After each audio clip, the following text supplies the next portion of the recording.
Chapter 1409, Promotion to Master. Chapter 1409, Promotion to Master. Why is she calling me all of a sudden? Feng was somewhat confused as he looked at Endless Scars' ID. Endless Scars had been a legendary existence in the past. In addition, Midnight Tea Party, the adventurer team she was currently in, had been an existence that even super guilds feared. However, neither Endless Scars nor the Midnight Tea Party had shown any interest in guilds. Hence, Feng didn't bother keeping in touch with Endless Scars and the Midnight Tea Party.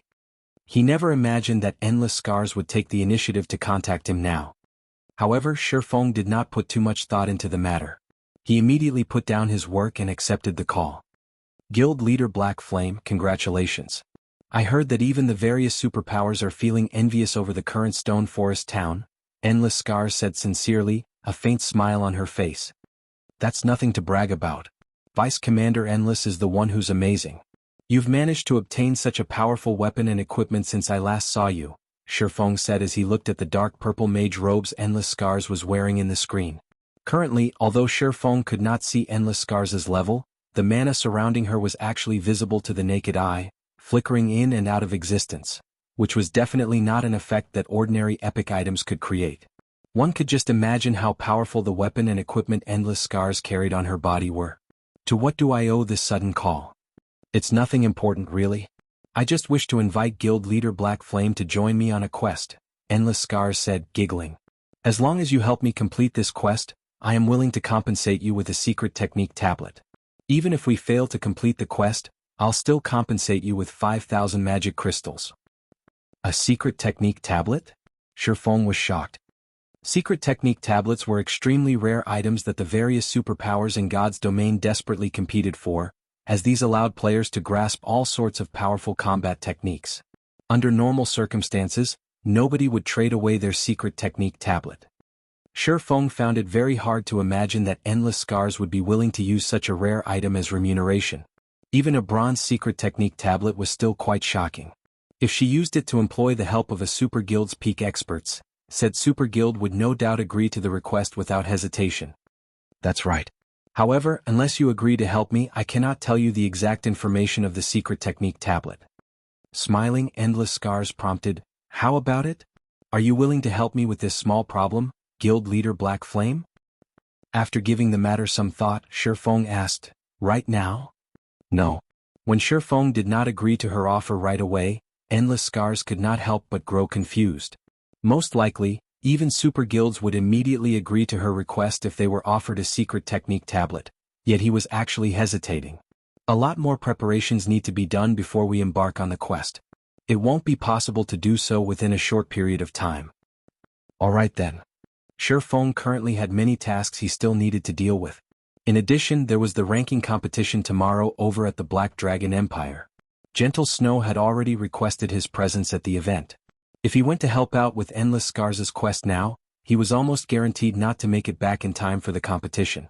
After all, a quest that forced someone like Endless Scars to ask for help, in addition to using a secret technique tablet as payment, would surely not be a simple one. It would no doubt be impossible to complete quickly. Good. We have an agreement then. I'll contact you once my side is ready. At Feng's reply, a hint of joy appeared in Endless Scars' eyes, her lips curling up slightly. Oh right, as a bonus I'll let you in on something. The ranking competition being held in the Black Dragon Empire this time is slightly different. I've heard that the top 3 guilds will receive an invitation to the Secret Pavilion's main headquarters to take part in the Secret Pavilion's internal auction. The Secret Pavilion's internal auction? Feng could not help but grow a little excited upon hearing this. As a transcendental existence in the virtual gaming world, the Secret Pavilion possessed countless rare in-game items. However, this was still only the tip of the iceberg. What was truly amazing about the Secret Pavilion was its ability to procure items in the real world that were of great help to a guild's development, such as training slots, data of expert players that could be used in a simulation system, S-rank nutrient fluids, Harmony Tea virtual gaming cabins, and other products. Even first-rate guilds would have a very difficult time procuring these things in large quantities, what more other large guilds. However, the Secret Pavilion only sold these items in its internal auction. Moreover, the auction was not held in the virtual world of God's domain, but in the Secret Pavilion's main headquarters in the real world. In the past, Those qualified to participate in the secret pavilion's internal auction were first-rate guilds at the very minimum. Guilds of lower status had had no chance of participating in the event whatsoever. Of course, in order to obtain these items, the various large guilds would also have to pay a significant price.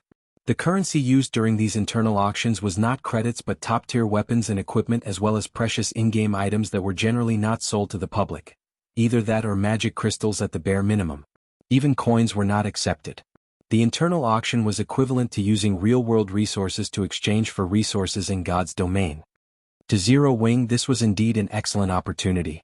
S-rank nutrient fluids and virtual gaming cabins were generally not things that could be purchased even if one had the money to do so.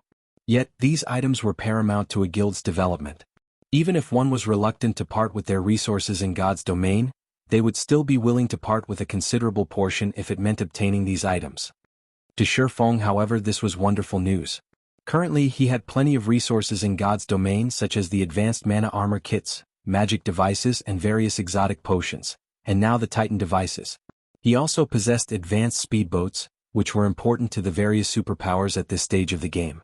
If push came to shove, he could even use the miniature ballistas, soul water, and soul crystals, items that a superpower like the Secret Pavilion would definitely want to trade.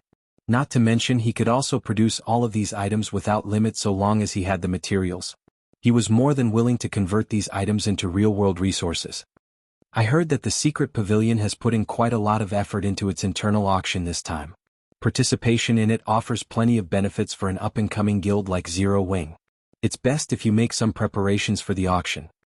Endless Scars gave a reminder before disconnecting the call. There is indeed a need to make some preparations. Feng nodded in agreement. The items sold at the Secret Pavilion's internal auction were not cheap. Based on what he had heard, a bottle of S-rank nutrient fluid could go for 3 to 4 million credits worth of rare items, which really wasn't a price that ordinary guilds could afford. If he did not stockpile some resources ahead of time, he might end up being a spectator at the auction. After his call with Endless Scars ended, Feng resumed forging Titan devices. In order to increase his success rate, he had even taken out his precious magical gold as well as 100+ magisteel ingots, which the guild had collected, raising his success rate to roughly 35%. As Feng continued forging Titan devices, he became increasingly proficient at it. Moreover, when he recalled the scene where Celiura remolded and repaired 1,000 transformations, particularly how she utilized magic arrays to condense materials together, he could not help trying to condense materials using magic arrays himself, especially since he had the 7 Luminaries ring to increase the ambient mana density. After all, as long as he learned to condense materials using magic arrays, not only would his production speed increase, but his success rate would also increase significantly. The first attempt failed. The second attempt failed. After experiencing numerous failures, Feng started recalling and experimenting with the various magic arrays he had produced before. Suddenly, the celestial magic array came to mind. Out of curiosity, he tried using a foundational celestial magic array to condense the materials. As the materials took shape, the amount of mana gathered in the magic array became increasingly terrifying. 5 minutes later, a Titan device appeared before his eyes. However, unlike the previous Titan devices he made, the color of this Titan device was silver instead of a dull gray. Did it succeed? Feng carefully inspected the Titan device's attribute panel. Suddenly, the sound of a system notification entered Feng's ears. System, congratulations. You have created a new advanced item. System, congratulations. You have been promoted into a Master Forger. Chapter 1410, All-Round Device. Chapter 1410, All-Round Device. I got promoted into a Master? Feng could not help his confusion as he looked at the system notification. He had long since maxed out his forging proficiency. However, he had not created any new items since becoming an advanced forger, so he had remained stuck at the rank all this time. It never occurred to him that creating a new advanced item would directly promote him into a master forger. With this, he would save a lot of time. Now that Feng had truly been promoted into a master forger, he could retrieve the Master Forger's insignia and further improve his production success rate. He could also start learning foundational forging skills, which were reserved for Master Forgers. These foundational forging skills were of great help to Master Forgers in creating new items. For example, there was material analysis, which allowed master forgers to analyze material to get a better idea of what materials would complement it. Aside from that, there was also attribute analysis, which allowed master forgers to produce weapons and equipment tailored to a particular player, allowing the said player to exert more of their actual strength. Due to the existence of these skills, master forgers enjoyed a much higher status than advanced forgers. There's no reward notification for becoming a master forger? Could someone else have become a master forger already? Feng felt slightly surprised as he took a look at the system notification once more. Reaching the master rank was not easy for lifestyle players, especially in the top 3 most popular lifestyle classes. A lot of effort was needed to do so. Even Cream Cocoa and the others, people supplied with all sorts of precious resources, had yet to become master forgers. Meanwhile, he had only managed to become a master forger so quickly due to his luck. He never imagined that there would actually be someone who had become a master forger even sooner than he did. However, Feng did not dwell on the matter. There were plenty of talents in God's domain. There was nothing strange about someone becoming a master forger ahead of him. After his joy from becoming a master forger faded, Feng shifted his gaze to the silver device sitting atop his workbench. Before, due to his excitement, he had completely neglected to inspect his creation. What amazing attributes! Feng's eyes glowed as he looked at the attribute panel displayed before him. Not only did the silver device increase the user's surrounding mana density by an additional 20% when compared to the Titan device, but it also amplified basic attributes. Although it only increased the user's basic attributes by 5%, this was still a rare bonus. After all, the Titan device was originally a tool specifically meant to counter low mana density environments. Now that it also increased all of its users' basic attributes by 5%, using it was equivalent to equipping an additional advanced mana armor kit.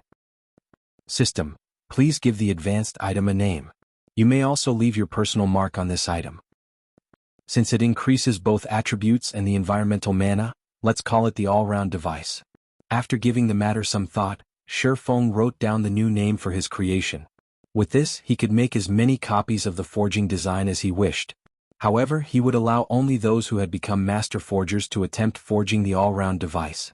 After all, the difficulty of forging his creation was slightly higher than that of the Titan device. It would be a miracle if an advanced forger could attain even a 10% success rate. After becoming a master forger, Feng did not immediately continue forging all-round devices. Instead, he made a trip to the Forging Association to collect his master forger's insignia.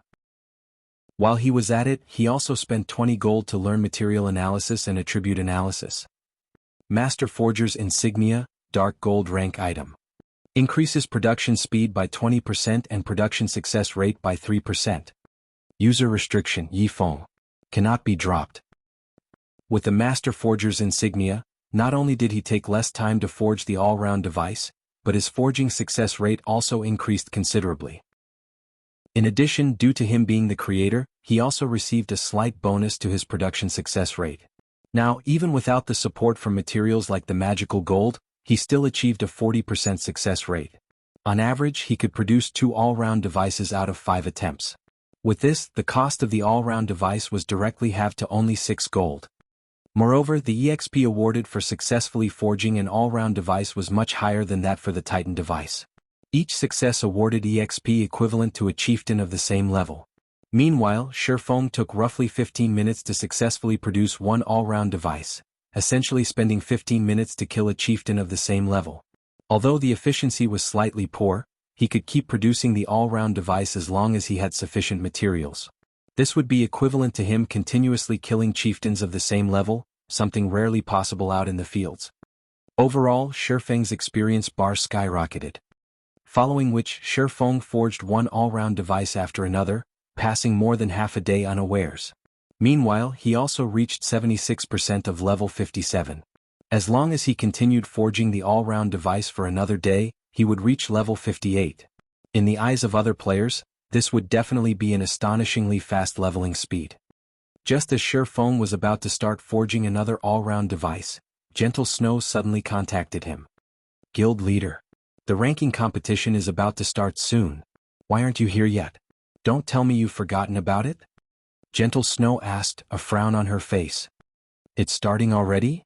Feng automatically checked the time and discovered that he had actually unknowingly spent close to an entire day cooped up inside his special forging room.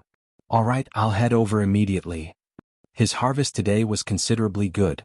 Due to his increasing proficiency with the forging process, he managed to forge a total of 131 all-round devices and over 100 Titan devices. Not only did he have enough for his trip to Karna Island, but he also had some leftovers he could sell or use as a guild benefit.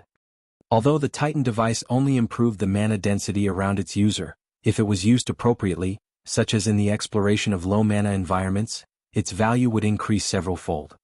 In reality, there were quite a few low mana environments in God's domain, many of them locations that guilds and adventurer teams wished to explore.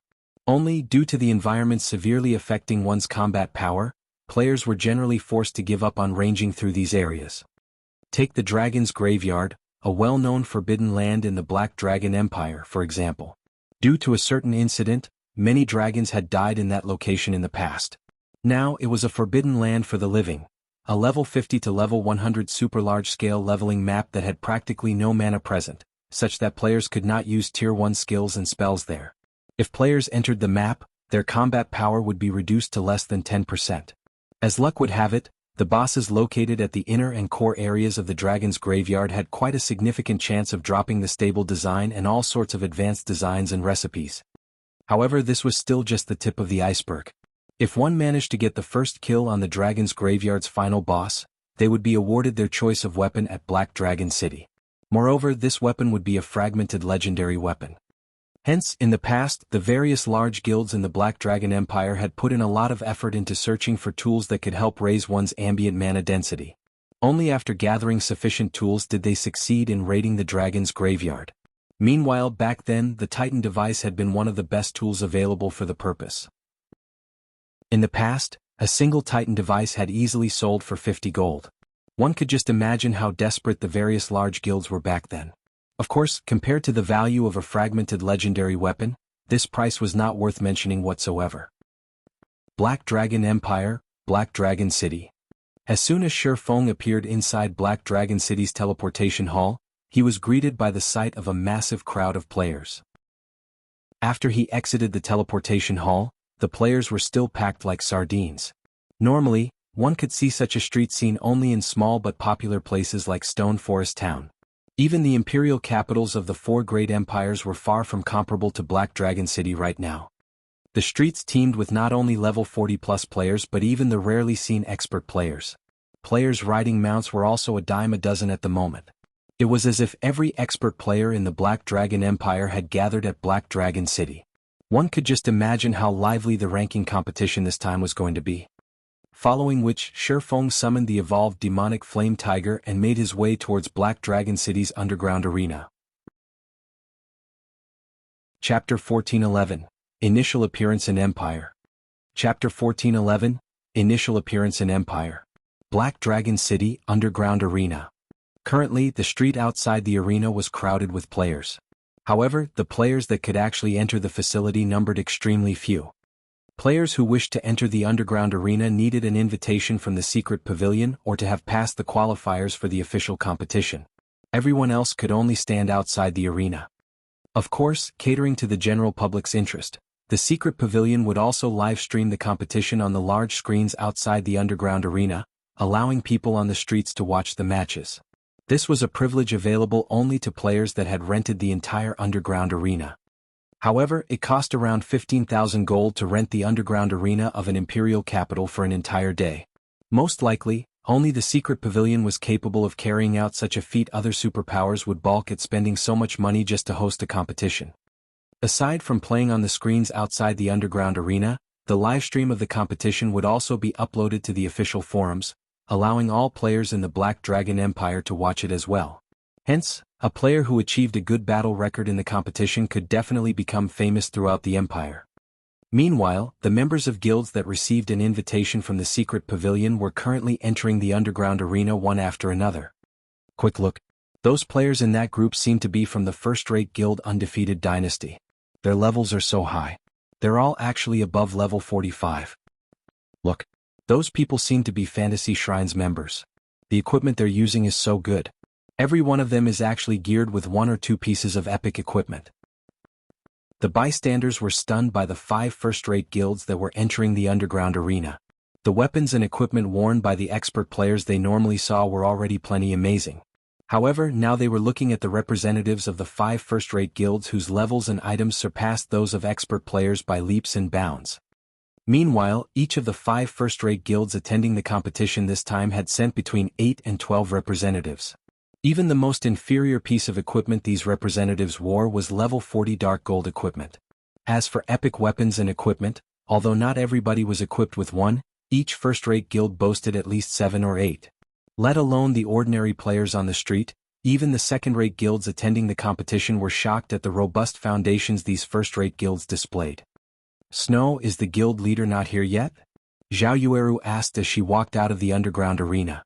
Currently, she was dressed in a set of dazzling crimson robes and held a blue crystal staff in her hand. Meanwhile, the instant Zhao Yueru appeared, she immediately attracted the attention of many players on the street. However, while part of the reason why so many players had their attention stolen by her was the contrast between her devilish body and angelic countenance, the greater reason was her personal fame.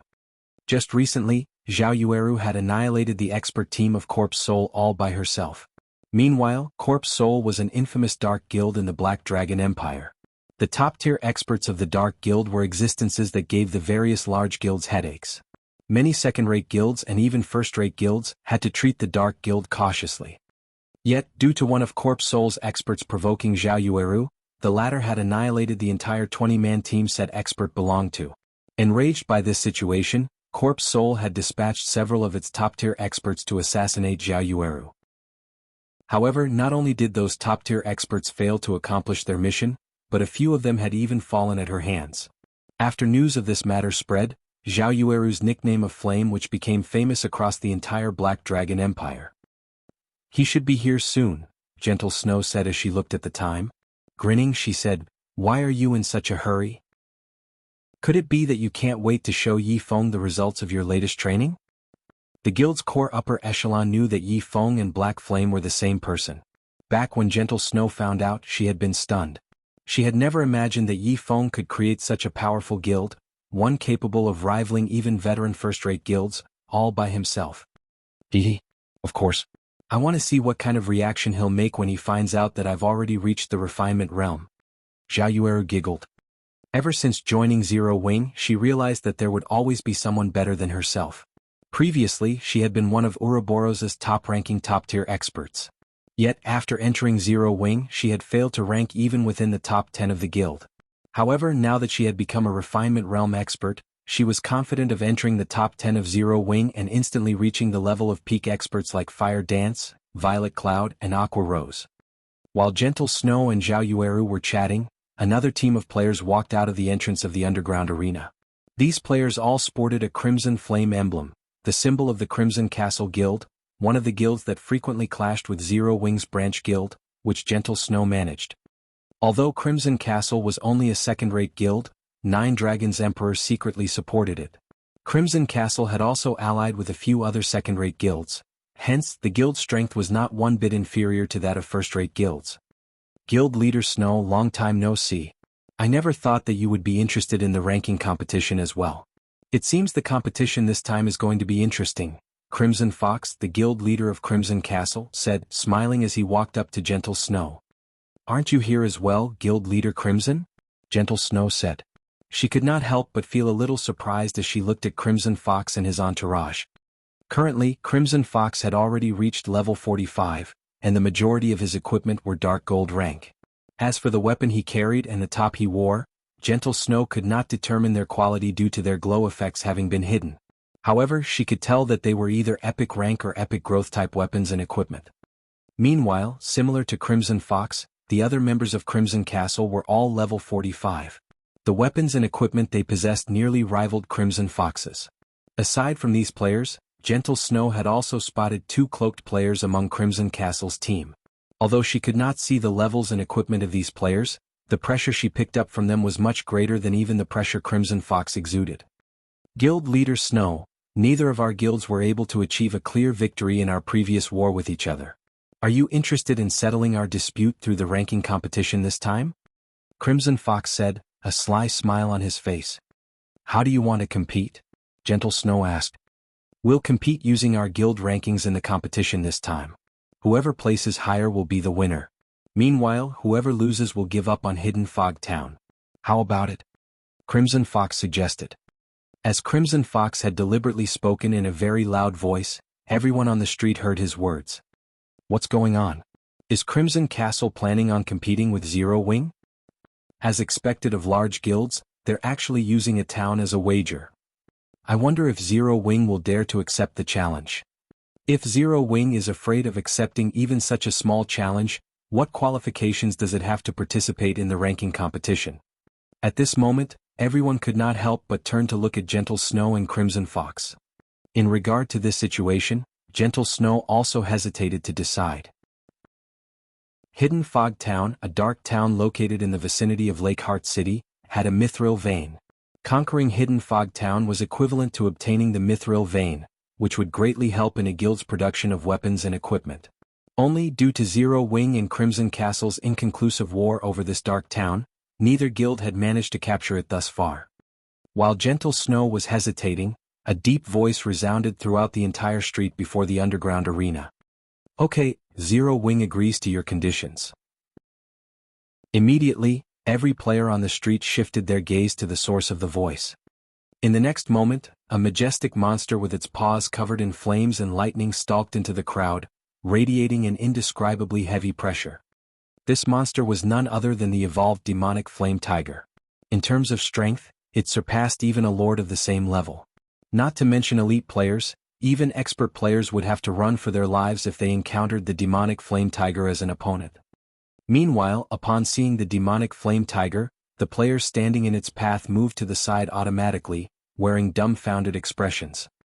What kind of mount is that? How is it giving off such intense pressure? Who is that person? Chapter 14:12, All Parties Alarmed. Chapter 14:12, All Parties Alarmed.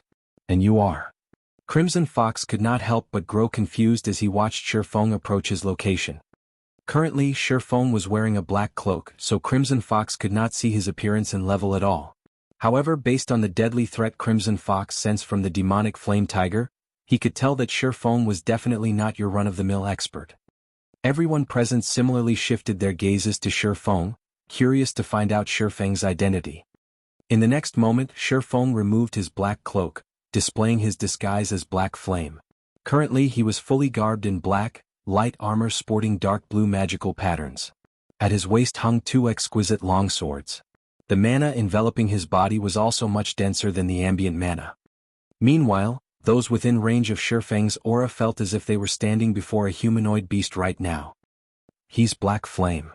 You mean the Black Flame with the nickname of Sword King? Yes. I am absolutely sure of it. I've watched his battle videos before. I never imagined he would actually come to spectate this competition. Crap. Just what kind of equipment is he wearing? The mana surrounding his body feels so dense. A few players familiar with Black Flame immediately recognized Feng's identity. A huge commotion promptly broke out on the street as everyone started discussing Black Flame. In Starmoon Kingdom, everyone was familiar with Black Flame's name. However, aside from merchant players, most players rarely paid attention to matters relating to other kingdoms and empires. If not for the God's Domain experts list having recorded Black Flame's name, ordinary players would most likely have no idea who Black Flame was. Guild Leader. At this moment, Gentle Snow's eyes were filled with surprise as she looked at Feng. Although she had long since known that Feng improved rapidly, she never imagined that it would be this fast. It had only been a short time since the last siege war at Stone Forest Town ended. Yet, compared to the pressure she felt from Feng back then, the pressure he gave off now was superior by leaps and bounds. Meanwhile, the upper echelons of the various large guilds present on the street were likewise shocked by the pressure from Feng. So this is Zero Wing's guild leader? It seems the rumors about him are true after all. He really is a monstrous existence. Fortunately, the ranking competition forbids guild leader and vice guild leader characters from participating. Otherwise, Zero Wing would definitely be the dark horse of this competition. The upper echelons of the various large guilds inwardly celebrated as they looked at Feng. If the secret pavilion allowed someone like Black Flame to participate in the ranking competition, Zero Wing would be unstoppable. In the entire Black Dragon Empire, most likely only the Dragon Phoenix Pavilion possessed experts capable of contending against Black Flame. As Feng approached the members of Crimson Castle on the demonic Flame Tiger, the aura he exuded also grew increasingly powerful. Even the space around him started to stagnate. Meanwhile, those subjected to his aura felt an indescribable pressure bearing down on them, discomfort overwhelming their bodies. Sword King Black Flame? Initially, Crimson Fox also revealed a shocked expression at his taste of Feng's presence. Very quickly, however, he calmed down and smiled, saying, "Since guild leader Black Flame has already said so, whichever one of our two guilds ranks lower in this competition will have to give up on Hidden Fog Town." Naturally. Feng nodded. With guild leader Black Flame's word, I can rest assured now. I still have other matters to attend to, so I will not take up your time, guild leader Black Flame. Upon hearing Feng's answer, Crimson Fox revealed a delighted smile. He immediately turned around and walked back into the underground arena. Meanwhile, the two cloaked players in Crimson Fox's entourage could not help but send a few additional glances at Feng before re-entering the arena. "Boss, that person is Black Flame. He might have prepared some trump cards for the competition. Is it really all right to proceed with our original plan to compete with Zero Wing?" A level 45 shield warrior standing beside Crimson Fox asked worriedly. "What's there to worry about? The Dragon Phoenix Pavilion has long since investigated everything there is to know about Zero Wing. While the top-ranking experts of Zero Wing are indeed scary, none of those experts are among the representatives Zero Wing has dispatched for the competition this time. Zero Wing's representatives consist solely of the experts that originally belonged to Ouroboros. There is no need to be fearful of them," Crimson Fox sneered. "Even if Black Flame does have some kind of backup plan, do you think our side doesn't possess one as well?" "Boss, what do you mean?" the shield warrior asked in confusion. "The Dragon Phoenix Pavilion has always found Zero Wing to be an eyesore. Do you think they would secretly send only two experts to help Crimson Castle?" Crimson Fox whispered. "Rest assured. Zero Wing has no chance of winning against us. Most likely, even getting into the top 10 will be a problem for them. After all, among the participants in the competition this time, many are newcomers nurtured by superpowers." After the shield warrior gave the matter some thought, he found his guild leader's words reasonable. In order to ensure its conquest of Hidden Fog Town, Crimson Castle had made plenty of preparations. The shield warrior then unconsciously turned to look at the two cloaked men some distance behind him. His body shuddered involuntarily when he felt the killing intent the two were radiating. He had personally witnessed the strength of these two players before. Even when these two players went up against 5 of Crimson Castle's top 10 experts all by themselves, they had easily emerged victorious, not even losing 1/10 of their HPs. Moreover, this was while the two players were keeping many of their trump cards hidden. If those two players went all out, they could trounce all 10 of Crimson Castle's strongest experts, even if the latter teamed up. "Guild leader, you shouldn't have agreed to their bet so hastily," Gentle Snow said helplessly as she looked at Feng. "It is obvious that Crimson Castle has come prepared this time. The two cloaked experts following behind Crimson Fox have never appeared in our investigations of Crimson Castle before. It is highly possible that they are Crimson Castle's trump cards this time." Although those two experts had hidden their levels and equipment, the killing intent they radiated was no laughing matter. They must have experienced countless battles to have gained that kind of killing intent. Moreover, she could tell that those two experts were already actively restraining their killing intent. Only, as the killing intent they cultivated ran bone deep, they couldn't conceal it completely. She had no doubt that those two experts were frighteningly powerful. Otherwise, Crimson Fox would not have so willingly agreed to such a risky bet. "That's right. Guild leader, the pressure I felt from them is much stronger than even what the top-tier experts of Corp Soul gave off. There is a high chance that those two players are Refinement Realm experts. Otherwise, I wouldn't have felt such intense pressure from them," Jia Yueru said, nodding in agreement with Gentle Snow's words. "Far from just Refinement Realm experts, those two people have already reached the Flowing Water Realm. They are capable of making the best response through observing their opponents," Feng said, shaking his head. When he was walking towards Crimson Castle's group, he could clearly feel how powerful those two cloaked players were. Or to put it in another way, their presence was right in his face. Hence, he had deliberately released his aura in order to test the two cloaked players' reactions. And indeed, just like he had guessed, both of them were definitely experts. The instant he directed killing intent towards Crimson Castle's group, Only these two players had prepared to retaliate straight away. It was obvious that they had perceived and reacted to the subtle actions he made. As for Crimson Fox and the others, they had not shown a single reaction whatsoever. Guild leader, why did you agree to the bet then? Gentle Snow could not help but grow anxious. Going up against two flowing water realm experts was no joke. In a situation where both sides possessed similar levels and attributes, either one of these flowing water realm experts could easily annihilate all 5 members that Zero Wing had dispatched. With these two players taking the field, Crimson Castle had a sporting chance of contesting for the top 3 positions. If the first-rate guilds taking part in this competition did not dispatch any powerful experts, it might even be possible for Crimson Castle to win the championship. As for the Dragon Phoenix Pavilion, a super first-rate guild like itself would not take such a ranking competition seriously. At most, it would only field some of the newcomers it nurtured to let them gain some experience. Won't it be interesting that way? Feng retorted, laughing. Not to mention, if even Crimson Castle has some trump cards, do you think Zero Wing doesn't? Chapter 1413, Feng's Trump Cards. Chapter 1413 Feng's Trump Cards. Trump cards. Gentle Snow stared at Feng in confusion. Zero Wing had already decided the 5 members who would be participating in the ranking competition. Changing representatives at the last minute was impossible. She had also geared them with the best weapons and equipment available to her. Currently, even the most inferior piece of equipment these 5 players wore was level 45 dark gold equipment. Zhao Yueru was even equipped with the Tier 1 set equipment for Elementalists, in addition to a piece of epic growth type equipment. The weapon Zhao Yueru wielded was even an epic staff. In terms of equipment, Zhao Yueru could definitely rank near the top among those participating in this ranking competition.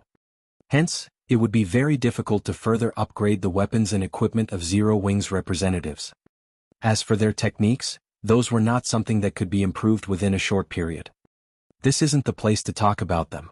Let's go to our guild's designated room first, Feng said as he sent a glance at their surroundings. Currently, members of various large guilds were focused on them. It was obvious that these guilds were starting to grow cautious of Zero Wing in this competition. Gentle Snow nodded in agreement with Feng's words. Feng was currently too eye-catching.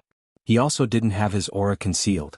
Although it was impossible to make out his level and the quality of his weapons and equipment, judging by the increased mana density around Feng, an expert could readily tell that Feng was incredibly powerful.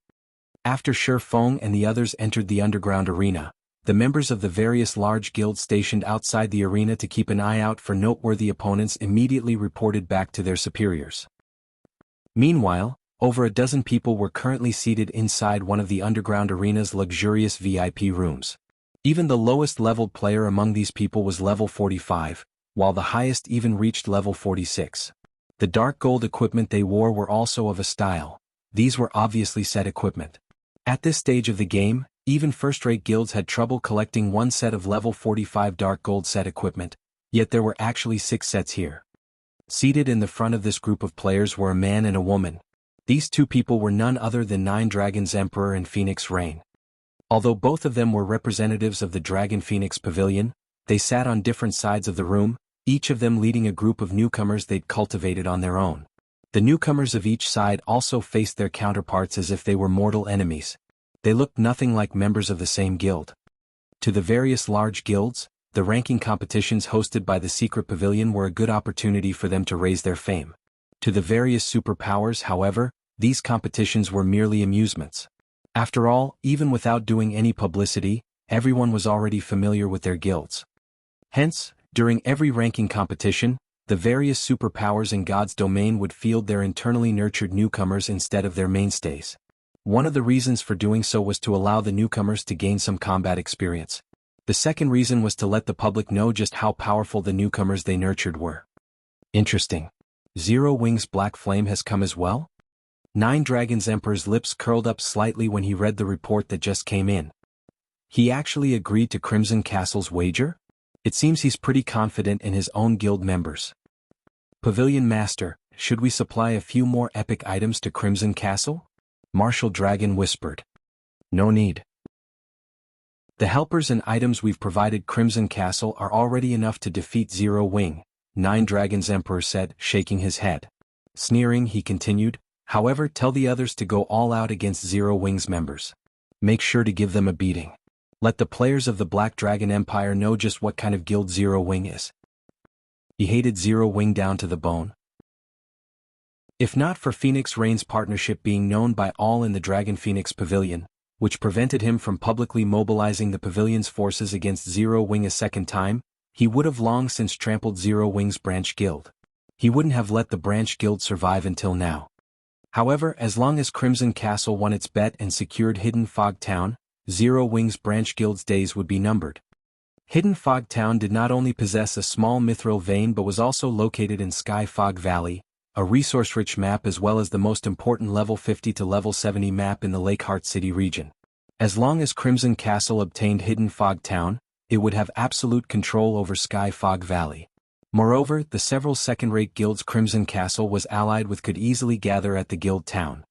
Then, as long as Zero Wing's members dared to set foot into Sky Fog Valley, they would not get out alive. Furthermore, without the resources of Sky Fog Valley, Zero Wing's development at Lakeheart City would definitely slow down. Sooner or later, Crimson Castle would surpass Zero Wing and chase it out of Lakeheart City. Meanwhile, even if the upper echelon of the Dragon Phoenix Pavilion were to find out about this matter, they would not say anything about it. After all, Nine Dragons Emperor did not personally take action. Understood. Marshal Dragon nodded. He then proceeded to make the necessary arrangements. Inside one of the rooms that the secret pavilion prepared for the various invited guilds. Guild leader, the competition is about to start soon. Just what do you want to show us? Zhao Yueru asked curiously. At this point, it was already impossible for them to further increase their combat power, unless they took the equipment of Aqua Rose and the guild's other peak experts. However, that was obviously out of the question. Aside from that, Zhao Yueru could not think of anything else that could possibly increase their strength within such a short time. First eat these, Feng said as he took out one moonlight fruit after another from his bag. The moonlight fruit was a treasure he had harvested from the Dark Canyon. When consumed, it would permanently improve the user's physique by 2%. A player could consume a maximum of 5 moonlight fruits, permanently improving their physique by 10%. He had only obtained a little over 100 moonlight fruits from the Dark Canyon. After distributing some to Aqua Rose and the others who had reached level 50, he had only 83 left. Guild leader. How did you manage to get your hands on these things? Shock filled Gentle Snow's eyes when she read the moonlight fruit's introductory text. She had never even heard about a fruit capable of permanently increasing a player's physique, much less seen one. Such a fruit could easily sell for thousands of gold. Nevertheless, Feng took out 30 moonlight fruits, including a portion for her. I got them from the secret land my promotion quest transported me to. Make sure not to tell anyone about them. Feng did not hide the origin of the moonlight fruit, as everyone present was a trusted aide of Gentle Snow. Moreover, he was also familiar with their personalities. In the past, these top-tier experts of Ouroboros were all very famous in Starmoon Kingdom. Besides Zhao Yueru, the others participating in the ranking competition this time were Fierce Snake, Windmill, Wild Bone, and Negative Life. Fierce Snake was a level 45 Berserker while Windmill was a level 45 Summoner, both of them former members of Ouroboros' 12 Apostles. As for Wild Bone, he was a level 45 Shield Warrior and was previously Ouroboros' third-ranking Shield Warrior. Lastly, Negative Life was a level 46 Ranger. In terms of talent, he was inferior only to Soaring Snake, the leader of the 12 Apostles. Only, as he had entered the virtual gaming world a lot later than Soaring Snake, his combat standards had been inferior to Soaring Snake's. However, after receiving various resources from Zero Wing, his combat standards had improved rapidly. Right now, he was already close to rivaling Minor Wind in terms of combat standards. These people had stayed by Gentle Snow's side all this time, so Feng was not afraid word of the moonlight fruit would leak out. These moonlight fruits are amazing. I can already feel my combat power increasing by at least 10%. Zhao Yueru exclaimed in surprise after consuming 5 moonlight fruits and carefully sensing the changes to her body. As for everyone else, due to their deficient standards, their combat power had only increased by 5% or so. Alright, don't get too excited yet. Just a 10% increase to your physique won't be enough to make up for the gap in techniques. Next up, were these, Feng said as he began taking out epic items from his bag one after another, placing a total of 6 on the table. A portion of these epic items was loot from Heaven's Burial, while the rest came from boss drops and quests. Guild leader, did you rob a kingdom's treasury? Zhao Yueru's eyes widened when she saw the epic items on the table. The others were likewise stupefied by this scene. While they all knew that Zero Wing's foundations were extraordinary, they had never thought that the guild could still bring out so many epic items for them to use. Right, Yueru, how much intelligence and strength do you currently have? Feng asked. My intelligence is at 1,370. As for my strength, it's at 400, Zhao Yueru stated proudly.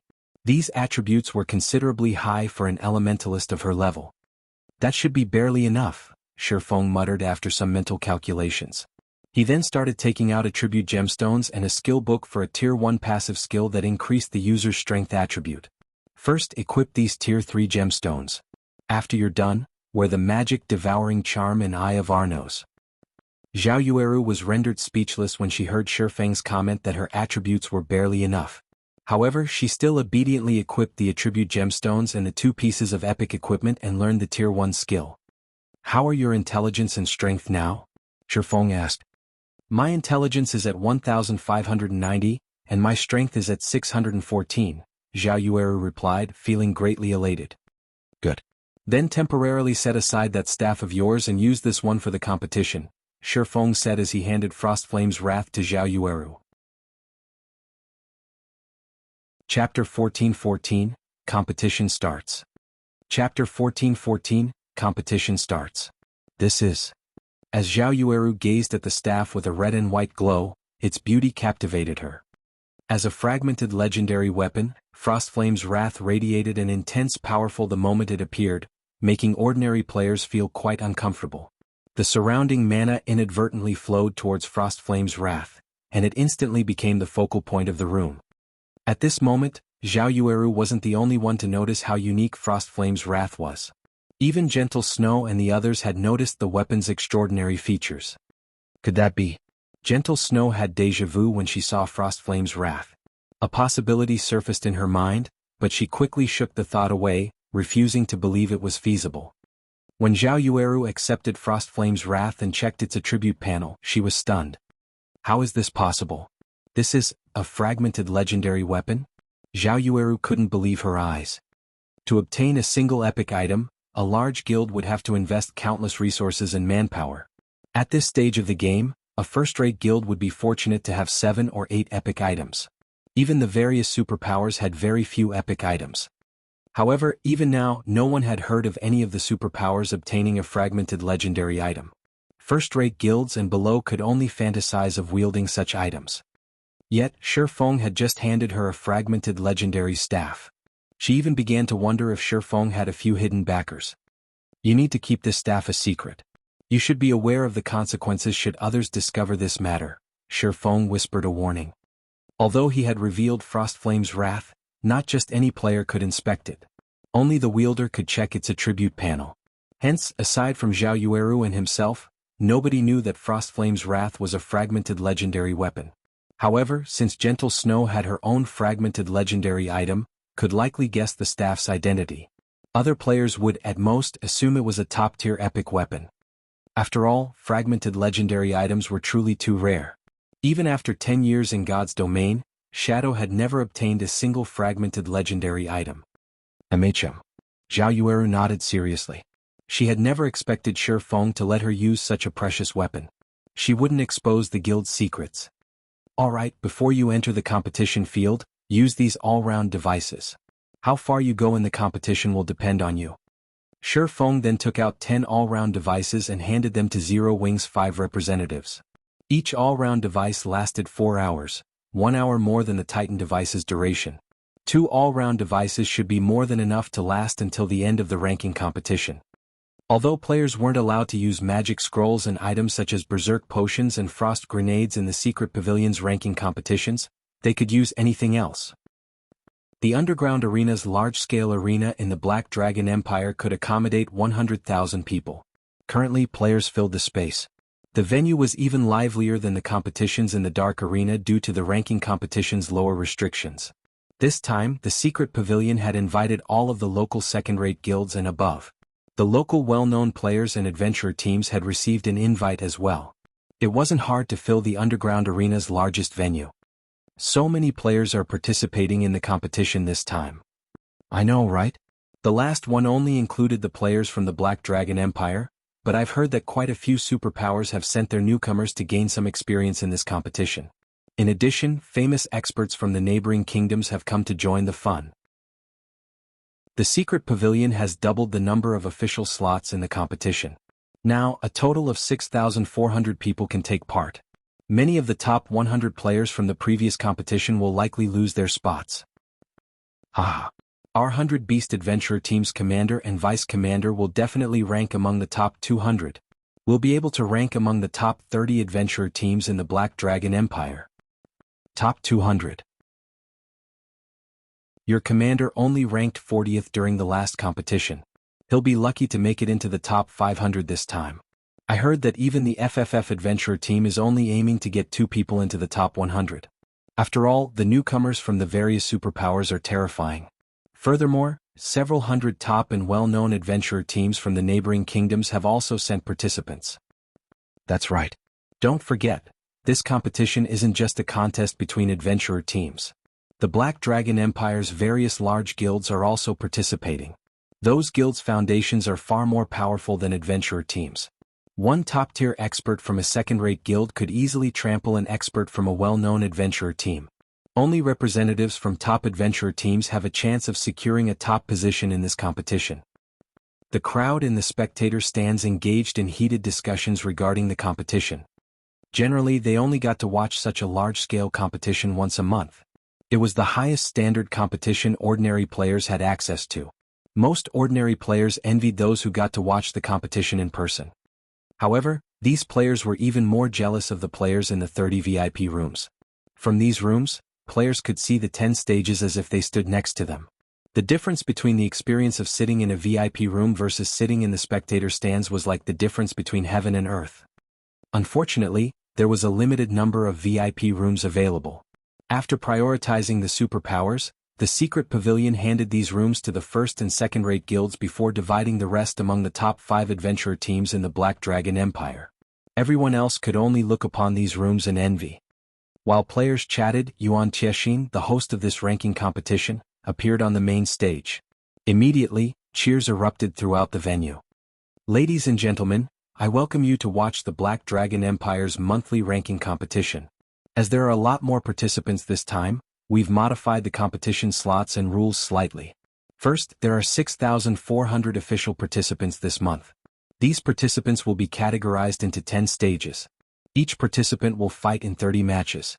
The system will randomly determine these matches' competitors. Each victory will grant 1 point. In the end, the top 100 participants of each stage will move on to the competition's main phase. During the main phase, guilds and adventurer teams that rank within the top 3 of their respective categories in terms of average strength will receive an invitation to the secret pavilion's internal auction. I won't continue to waste everyone's time, so let the competition begin. The moment Yuan Tiexin announced the start of the competition, the audience cheered once more. At the same time, the various participants felt a heavy pressure weigh them down. They hadn't realized that the first phase alone would eliminate 5,400 players. Every one of the 6,400 participants was an expert, yet so many people would be eliminated so quickly. This competition would be far crueler than the previous events, which had only included 3,200 players. After Yuan Tiexin finished speaking, the system began to distribute the 6,400 participants randomly into 10 groups. Each group had 640 participants. However, only 100 players would proceed to the final phase. The various guilds and adventurer teams' ranks would be determined based on their average results during this final phase. Zero Wing is pretty lucky. All 5 of its representatives have been selected for the competition's 2 death groups. Ranking among the top 50 won't be a problem, not to mention ranking among the top 10 guilds in the Black Dragon Empire. Crimson Fox could not help but laugh when he saw the system-generated lists, sneering as he glanced at the VIP rooms above him. Chapter 14:15, Who has bad luck? Chapter 14:15, Who has bad luck? The screens above the 10 stages displayed the participants' numbers in each group. Of course, the various major powers had already investigated the noteworthy participants. The moment the system finished forming each group, they located the noteworthy participant stages. The participants for the third and fifth group are amazing. Isn't number 29 Falling Flowers, the 10th ranked swordsman in the Purple Thorns Empire? Crap. Thorny Language, one of the experts that ranked within the top 100 in the previous competition, is number 1514. The spectators talked among themselves when they saw the name lists on the screens. Group 3 and 5 received the most attention. These two groups contained 1/3 of the players who had been predicted to rank among the top 100 this time. The battles in these two groups would be very intense. When Gentle Snow saw the lists from her VIP room, her expression darkened. Among Zero Wing's 5 representatives, 2 had been assigned to Group 3, and 3 were in Group 5. It wouldn't have been a problem if these groups had slightly more experts than the others, but that clearly wasn't the case. Among the Superpowers newcomers, 13 were in Group 3, and 19 had been assigned Group 5. These two groups alone included more than half of the newbies from the various superpowers. In addition, each of these two groups had over a dozen representatives from first-rate guilds. They also consisted of many players from the various top adventurer teams. Overall, these people had taken roughly 90 slots among the two groups. There were also the various independent experts from the Black Dragon Empire and the neighboring kingdoms. Who knew if dark horses hid among these independent experts? Group 3 and 5 were death groups. Aside from Zhao Yueru, Zero Wing's representatives would have a difficult time qualifying for the competition's final phase. If they encountered one of the seeded participants or one of the superpowers newcomers, they would have to endure an arduous battle.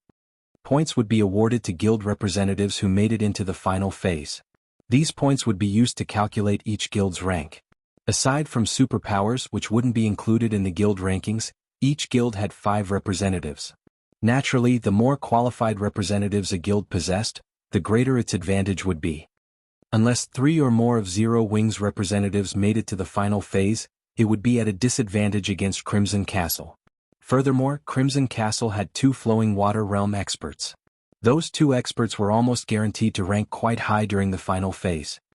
Relax. None of them should have any problem qualifying for the next phase, Feng reassured, chuckling when he noticed Gentle Snow's worried look. While there were many experts in Group 3 and 5, Zhao Yueru and the others were no weaklings. Their weapons and equipment ranked among the best in this competition. In addition, they had equipped the all-round device. They had no reason to fear anything less than a refinement realm expert. Feng's confidence rendered Gentle Snow speechless. If this were an ordinary competition, she wouldn't mind losing. In fact, this was a good opportunity for Zhao Yueru and the others to gain combat experience. However, the development of Zero Wing's branch guild was on the line. If they succeeded, it would further the branch guild's progress in the Black Dragon Empire, enabling it to contend with the 5 first-rate guilds in the empire. If they failed, however, the consequences would force her into an awkward position. After all, she was the branch guild's manager. She had no wish to see it fail. As Feng spoke, the competition began. Following which, the system randomly selected participants for the first fight. In the blink of an eye, the list of matchups appeared on the screen above their respective stages. These participants simply needed to enter their respective stages to begin the match. Group 1, number 4187 vs number 712. Group 2, number 1714 vs number 6024. Group 3, number 584 vs number 5513. Matches occurred simultaneously on the 10 stages. While the audience could watch all 10 stages at the same time, the large screens outside the underground arena would only stream the most noteworthy match. That shield warrior with the crimson shield is so amazing. He actually killed that level 43 berserker after losing less than 1/10 of his HP. He is pretty powerful. He either blocked or dodged every one of the berserker's attacks. The shield warrior's defense is impeccable. By my guess, he should rank among the top 100 shield warriors. The players crowding the open-air bars outside the underground arena heatedly discussed the players as they watched the live-streamed matches. Most of the matches ended quickly. Generally, each match lasted less than 1 minute. Even in a stalemate, the match would end after a certain amount of time as this was the competition's initial phase. The victors of these matches would be determined by how much remaining HP each participant possessed. As one match after another came to an end, Fierce Snake, who was in Group 3, was called to the stage. His first opponent was a level 45 Guardian Knight. That berserker Fierce Snake really is unlucky. He has to face Flaming Arm, the 37th ranking Guardian Knight in the Empire, in his first match. He can only blame himself for such poor luck. After ranking 37th in the class rankings during the previous competition, Dragon's Abyss, one of the top 5 top adventurer teams in the Empire, recruited Flaming Arm immediately. With the guild's nurturing, Flaming Arm must have improved quite a lot. He shouldn't have any issues ranking among the top 30 in his class rankings. When Flaming Arm appeared on Group 3's stage, many among the audience shifted their attention to his stage. After all, he was an expert capable of ranking 37th among the Black Dragon Empire's Guardian Knights. In a first-rate guild, he could become one of the guild's core MTs. Moreover, when comparing classes, Guardian Knights had an advantage over Berserkers. The match's outcome was obvious. Zero Wing is actually going to lose its very first match. Crimson Fox laughed as he glanced at Fierce Snake. During the initial phase, each participant had to fight 30 matches. Among the 640 participants in each group, only the top 100 would qualify for the final phase. Based on previous ranking competitions and the intensity of this competition, players' likelihood of qualifying for the final phase was quite low, even if they won 26 of their 30 fights. Only those who win 27 matches were guaranteed to qualify. If Fierce Snake lost his very first match, he would have to win 27 of his 29 remaining matches. Such a feat would be ridiculously difficult. Crimson Fox was also quite familiar with Fierce Snake's strength since he was one of the top-tier experts in Zero Wings Branch Guild. Crimson Castle had investigated the Berserker thoroughly. Based on the reports, Fierce Snake would only rank among the top 70 Berserkers in the Empire. Normally, he wouldn't have any trouble qualifying for the final phase. Unfortunately, too many experts were participating in the competition this time. Fierce Snake had also been assigned to one of the 2 death groups. Now he had to face Flaming Arm in his very first match. As a result, his chances of qualifying for the final phase had dropped. On Group 3 stage, Fierce Snake and Flaming Arm stared each other down. "You must have crap luck to encounter me in your first match. Well, are you going to leave the stage willingly? Or do you want me to throw you out?" Flaming Arm snickered at the stern-looking Fierce Snake. Any ordinary expert would normally forfeit a match against him to save their strength for the following matches. If they fought him and revealed their trump cards, only to suffer defeat in the end, they'd pay for it in the following matches. "Our luck hasn't yet been determined," Fierce Snake said, chuckling. "You overestimate yourself." Flaming Arm's gaze sharpened when he heard the bell signal the start of the match. Without hesitation, he activated his Berserk skill, growing significantly larger. Raising his shield, he charged at Fierce Snake. Chapter 14:16, Initial Appearance. Chapter 14:16, Initial Appearance. When Flaming Arm was less than 10 yards away from Fierce Snake, he shouted abruptly. Suddenly his body released a golden glow. Divine swords began to appear around him, rotating as he moved. Tier 1 skill Divine Storm. When activated, the skill would deal divine damage to all enemies within an 8-yard radius 3 times. Each attack contained 130% of player's strength and dealt 200% weapon damage. Flaming Arm is merciless. He's using his signature move right off the bat. Signature move. While it looks like he's trying to finish his opponent off with Divine Storm, in reality he's only using it to trick his opponent into defending themselves or dodging his attack. When his opponent has lost the power to resist, he'll finish them off with Divine Adjudication. Divine Adjudication is an unavoidable skill, and Flaming Arm has relied on it to pass the initial phase during previous competitions. A few participants who were familiar with Flaming Arm could not help but pity Fierce Snake. Although Flaming Arm was a Guardian Knight, he had dumped the majority of his free attribute points into his strength. Moreover, his gemstones were all strength-based. He operated more like a DPS player than an MT. Flaming Arm's strength could even rival top-tier berserkers of the same level. Even his berserk skill was strength-based, increasing his strength by 100%. Not even a top-tier berserker of the same level could compete with Flaming Arm once the Guardian Knight activated his berserk skill. Seeing the enemy Guardian Knight charge towards him fearlessly, Fierce Snake activated Power of Darkness, and faint layers of dark fog swirled around his body. He then rotated as he swung his greatsword horizontally. Whirlwind Slash. Immediately, a black tornado dominated Group 3's stage. What a fool. Flaming Arm sneered as he put even more power into his charge.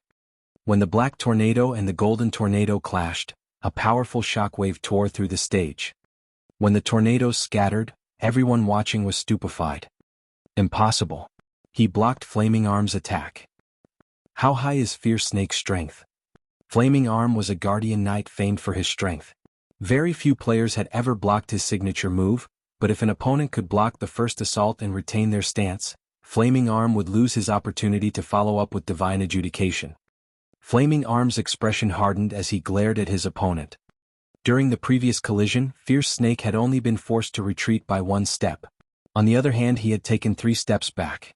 He had also lost over 500 HP. The difference between their strengths was obvious. How is his strength so high? Flaming Arm refused to accept this. To help him score well in the competition, his adventurer team had lent him a set of epic bracers, which boosted his strength considerably. With these bracers equipped, he was even confident of securing one of the top 100 positions. Yet he had lost to an unknown berserker's strength. This all-round device the guild leader had me equip is amazing. Fierce Snake couldn't help his shock when he saw his skill completion rate. In truth, his strength attribute was only slightly higher than Flaming Arm's. The main reason behind the outcome of that clash was his Whirlwind Slash's completion rate. He had achieved a 90% completion rate with his counterattack. This was the first time he had executed Whirlwind Slash so smoothly. As long as a skill's completion rate rose past 85%, every 1% increase would boost the attack's power. Upon reaching 90%, the skill would undergo a qualitative transformation. It was only natural that Flaming Arm had difficulty blocking his attack. Since I can't overcome his strength, let's see who lasts until the end. Flaming Arm calmed very quickly. Immediately he activated Protection Blessing. Then, while disregarding his defense, he attacked Fierce Snake ruthlessly, intent on exchanging blow for blow. Protection Blessing halved the damage he received. Even if there was a difference in strength, he had the advantage in an exchange of blows since berserkers didn't have any skills that reduced incoming damage. As everyone assumed that Fierce Snake would dodge Flaming Arm's attacks, the man rushed forward to meet the Guardian Knight in battle rather than retreating. Is his brain broken? He clearly has the advantage in this fight. He could easily win if he just waited out Flaming Arm's Protection Blessing, yet he's charging towards his death. Fierce Snake's behavior confused the spectators. Fierce Snake and Flaming Arm engaged in a vicious battle, attacking and defending. However, a Guardian Knight had a much easier time defending against attacks than a berserker. With a slight adjustment of his shield, Flaming Arm could easily guard a large portion of his body. In contrast, Fierce Snake could only protect a limited space even with large swings of his greatsword. The difference between their damages was also clear. Even when Fierce Snake's greatsword struck his opponent, his normal attacks only dealt around -3,000 damage. On the other hand, Flaming Arm's normal attacks dealt over -6,000 damage. Meanwhile, Flaming Arm had over 80,000 HP, while Fierce Snake only had around 70,000 HP. When Fierce Snake's HP fell to 50%, Flaming Arm still had over 2/3 of his HP left. However, the more Flaming Arm fought Fierce Snake, the more afraid he became. As the battle dragged on, he could sense his opponent's combat standards improving. Moreover, the more Fierce Snake fought, the more natural the berserker's actions became. As a result, it became increasingly difficult to land an attack. On the other hand, Fierce Snake had an easier time hitting him. After another 5 seconds, Fierce Snake had only 1/3 of his HP remaining. However, Flaming Arm had the same. What? Flaming Arm is losing? No one could believe their eyes as they watched Flaming Arm's HP fall below Fierce Snake's, the gap between them growing wider as the seconds ticked by. How is his combat standard so high? Has he been toying with me all this time? When Flaming Arm saw his HP drop to a critical level, he knew that he had lost his chance of winning. Not only was the difference between their combat standards so great, but his Protection Blessing's duration was running out. What Flaming Arm didn't know was that due to the sudden increase of mana density around Fierce Snake, he couldn't fight at his peak, but as the match progressed, Fierce Snake adapted to the increase brought about by the all-round device. Honestly, Fierce Snake could have ended the battle already. However, fighting a top-tier expert like Flaming Arm was inspiring. Hence, he hadn't bothered to use any of his skills, toying with the enemy Guardian Knight. When Fierce Snake eventually eliminated the final strand of Flaming Arm's HP, Gasps of amazement echoed from the crowd. Zero Wing's fierce snake is so amazing. I never thought that, aside from the several well-known peak experts, Zero Wing had someone like this. I've underestimated Zero Wing. It seems we'll have to be more careful of this berserker later on. His melee combat abilities are too strong. After the match, the various major powers representatives were a little afraid of this berserker, Fierce Snake. After all, Fierce Snake had relied on normal attacks to defeat the Black Dragon Empire's 37th ranking Guardian Knight. If he had used his skills, he would have wiped the floor with Flaming Arm. After Fierce Snake's match, Windmill, Wild Bone, and Negative Life completed their matches. Without suspense, they won their respective battles. Moreover, they also won their matches without any skills. No one had seen the true depth of their prowess. As the ranking competition grew more intense, Zhao Yueru's turn eventually came. Group 5, number 918 vs number 29. What? The flame which is going up against Falling Flowers. Both are experts capable of qualifying for the final phase. To think the system would pit them against each other. This is going to be interesting. Falling Flowers is one of the top 10 swordsman experts in the Purple Thorns Kingdom. I've heard that some time ago she even defeated Whistling Sword, the 394th ranked player on the God's Domain experts list. On the other hand, even the Dark Guild, Corpse Soul, is helpless against the Flame Witch. This will be an intense fight. Everyone grew excited as they watched the two women approach Group 5 stage. As soon as the match began, both sides activated their berserk skills. Upon doing so, Zhao Yueru executed triple casting. Although she had only cast 2 Tier 1 spells and a Tier 0 spell, both her spellcasting speed and her spell's power shocked the audience. Fireballs, flame spears and flaming chains shot towards Falling Flowers in rapid succession. Despite being a refinement realm expert, Falling Flowers couldn't keep up with the attacks. After exhausting of her life-saving skills, the dozens of fireballs and flame spears killed her instantly. Chapter 14:17, Shocking the Empire. Chapter 14:17, Shocking the Empire. From the moment the bell signaling the start of the match rang until the moment the system displayed its end, less than 5 seconds had passed. The match was so overwhelmingly one-sided that Falling Flowers hadn't even had time to scream before she transformed into particles of light and disappeared from the stage.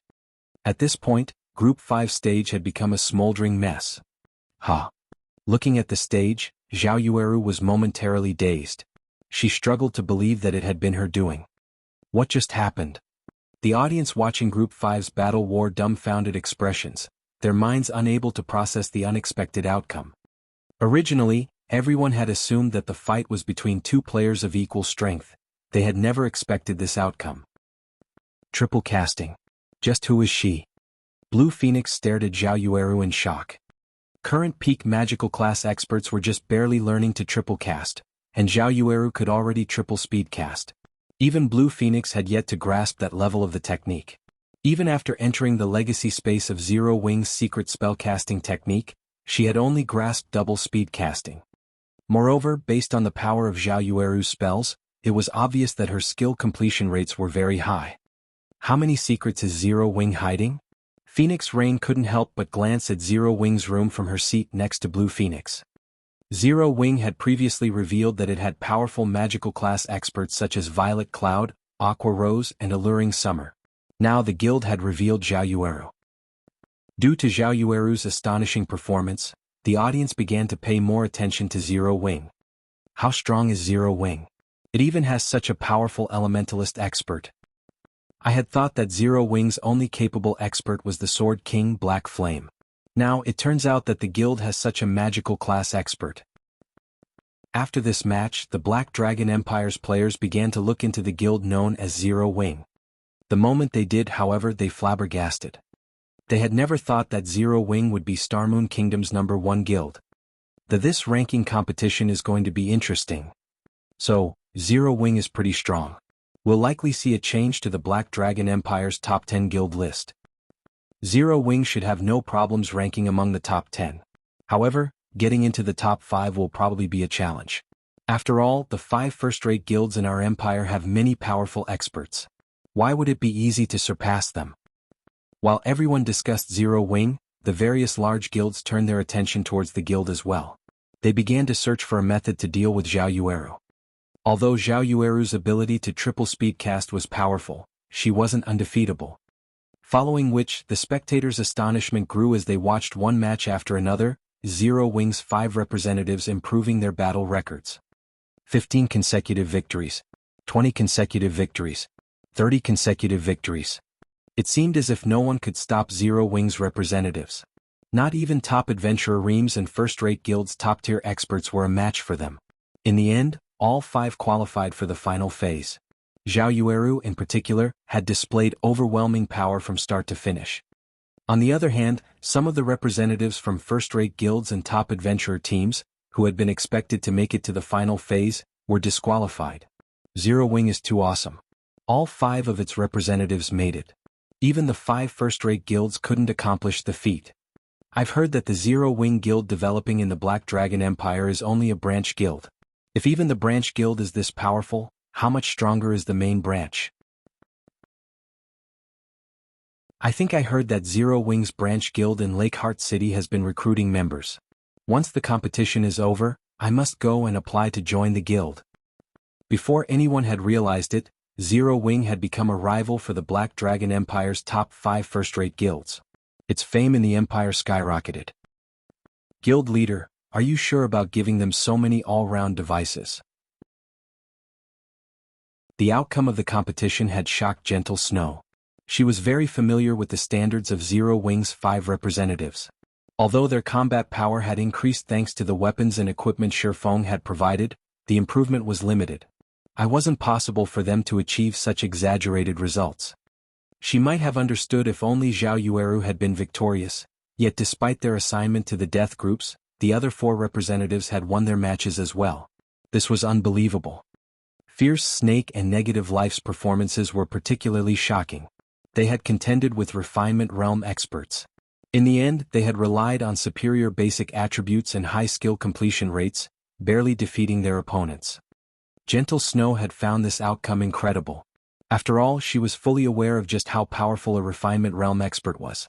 Such experts should have no issues defeating non-Refinement Realm experts, even with 30% higher basic attributes. Furthermore, Fierce Snake and Negative Life's basic attributes weren't much higher than their Refinement Realm opponents. The only explanation for their unexpected performances was the all-round device. Gentle Snow hadn't expected such amazing results from the all-round devices. They were so effective that they allowed Fierce Snake, someone who wasn't even a half-step Refinement Realm expert yet, defeat a Refinement Realm expert. Relax. While the all-round device's production is somewhat costly, we can make as many of it as we want. Feng hadn't expected the item to be so effective either. After fighting so many matches, Fierce Snake and the others had obviously improved. If they could continue fighting different Refinement Realm experts, it wouldn't be long before then entered the Refinement Realm as well, becoming cornerstones for Zero Wing. As many as we want? Gentle Snow was at a loss for words as she stared at Feng's calm expression. She felt as if this was the first time she had met the man. If it were possible to mass-produce the all-round device, then with Zero Wing's current foundations, they could nurture a batch of Refinement Realm experts in a short time.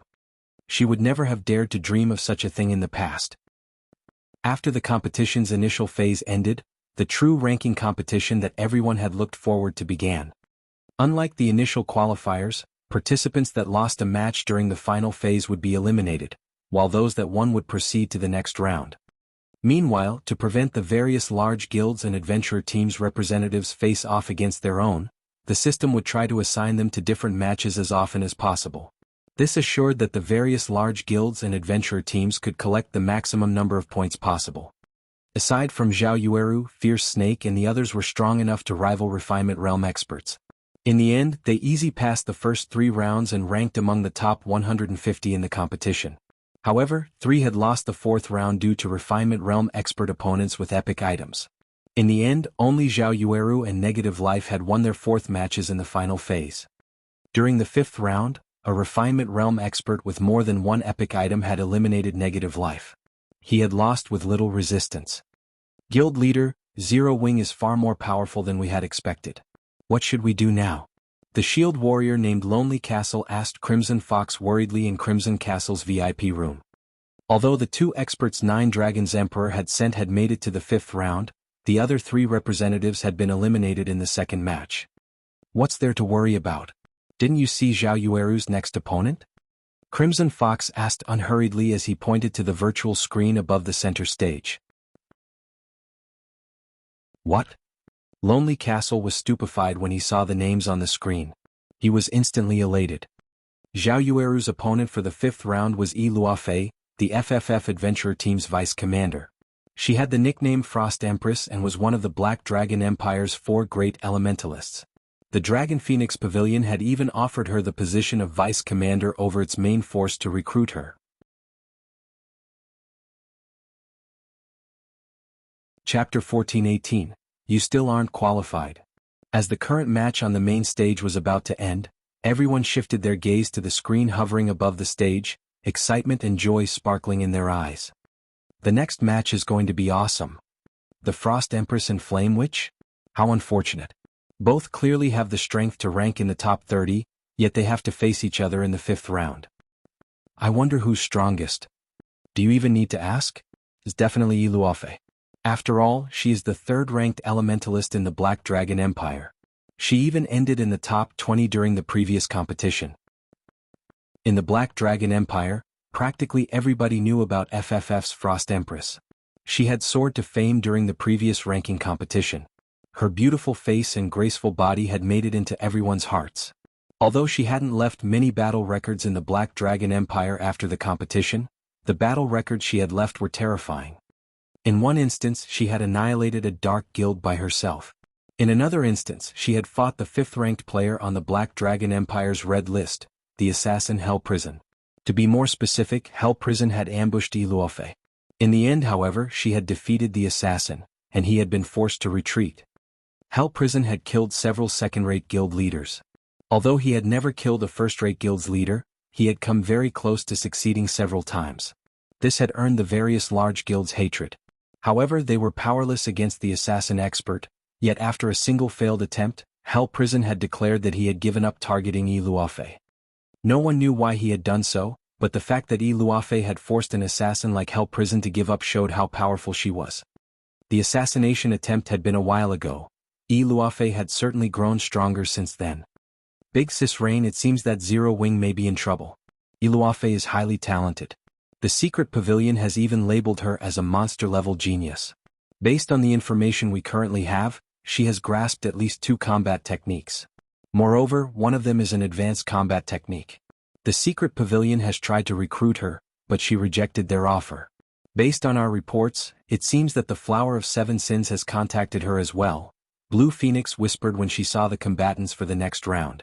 If Zero Wing is defeated here and loses its bet with Crimson Castle, Nine Dragons Emperor will use the opportunity to crush Zero Wing's branch guild.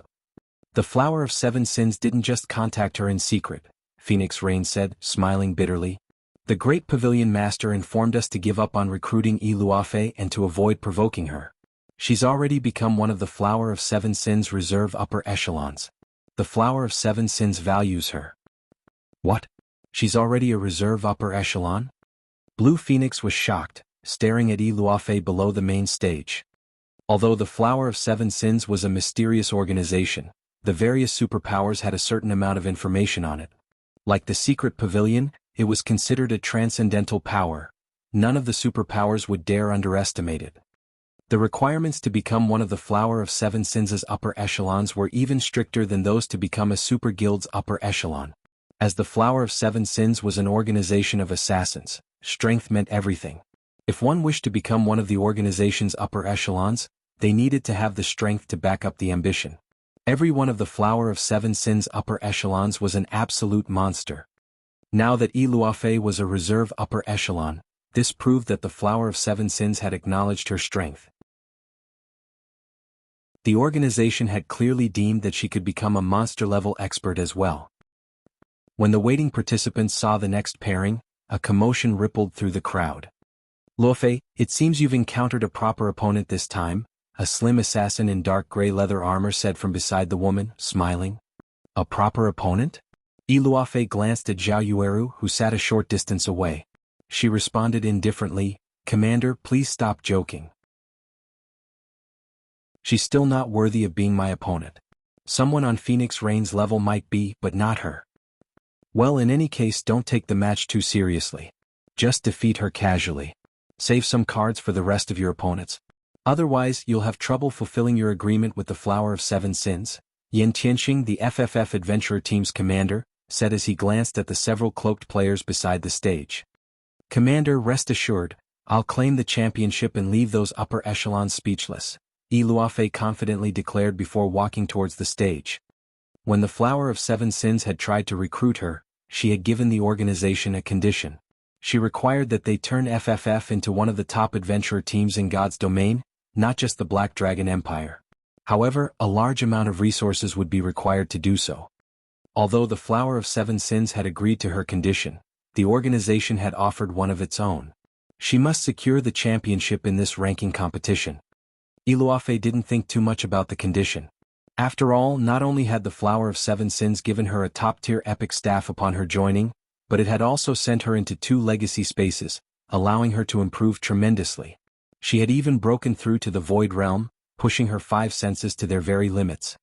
When Luofei and Zhao Yueru stepped onto the stage, cheers erupted throughout the venue. Not only were they gorgeous, but they were also highly venerated experts. I've always heard that Zero Wing is a one-man guild. I never thought that it would have an expert such as you. I had planned to challenge your guild leader during my previous trip to Stone Forest Town, but I never actually met him. After this match, please convey my request to guild leader Black Flame. Tell him that I'd like to challenge him. The time and location are up to him. Luofei spoke to Zhao Yueru softly. The Flower of Seven Sins had actually given her 2 conditions. If she completed one of them, the organization would agree to her condition, pushing FFF to the heights of God's domain. Obtaining the championship was the first condition. The second was to kill Zero Wing's guild leader, Black Flame. Moreover, the second condition was available long-term. She had watched Black Flame's battle videos. While he was a monster, she was confident of defeating him. The moment Luofei finished speaking, an uproar shook the arena. What's this? Luofei just publicly challenged Zero Wing's guild leader. This is interesting. I wonder if Black Flame will accept the challenge? If he does, I have to watch it. As expected of the Frost Empress, she dares to challenge the Sword King. Everyone here was quite familiar with the name Black Flame. After all, he ranked among the top 100 on the God's Domain experts list. The secret pavilion had even given him the nickname Sword King. When he had received it, it had caused quite a stir throughout God's domain. However, while the crowd cheered over the matter, Zero Wing's members wore ugly expressions. Fierce Snake and the others who sat below the main stage were furious. A measly vice-commander of an adventurer team had dared to issue their guild leader a challenge. Zero Wing was Starmoon Kingdom's #1 guild. Luo Ifei's blatant challenge was no different than spitting on Zero Wing's reputation. She simply wasn't taking Zero Wing seriously in the least. Ah, nicely done. As expected of someone the Flower of Seven Sins has acknowledged. 9 Dragons Emperor laughed in his VIP room. Black Flame really is famous everywhere, Phoenix Rain muttered, sighing as she looked at Zero Wing's room. Although she did not believe that Luofei could defeat Black Flame, this challenge humiliated Zero Wing, Starmoon Kingdom's overlord. If Luofei defeated Zhao Yueru, the challenge would deal an even greater blow to the guild's reputation. You wish to challenge our guild leader? Zhao Yueru's gaze chilled as she glared at Luofei. Unfortunately, you still aren't qualified.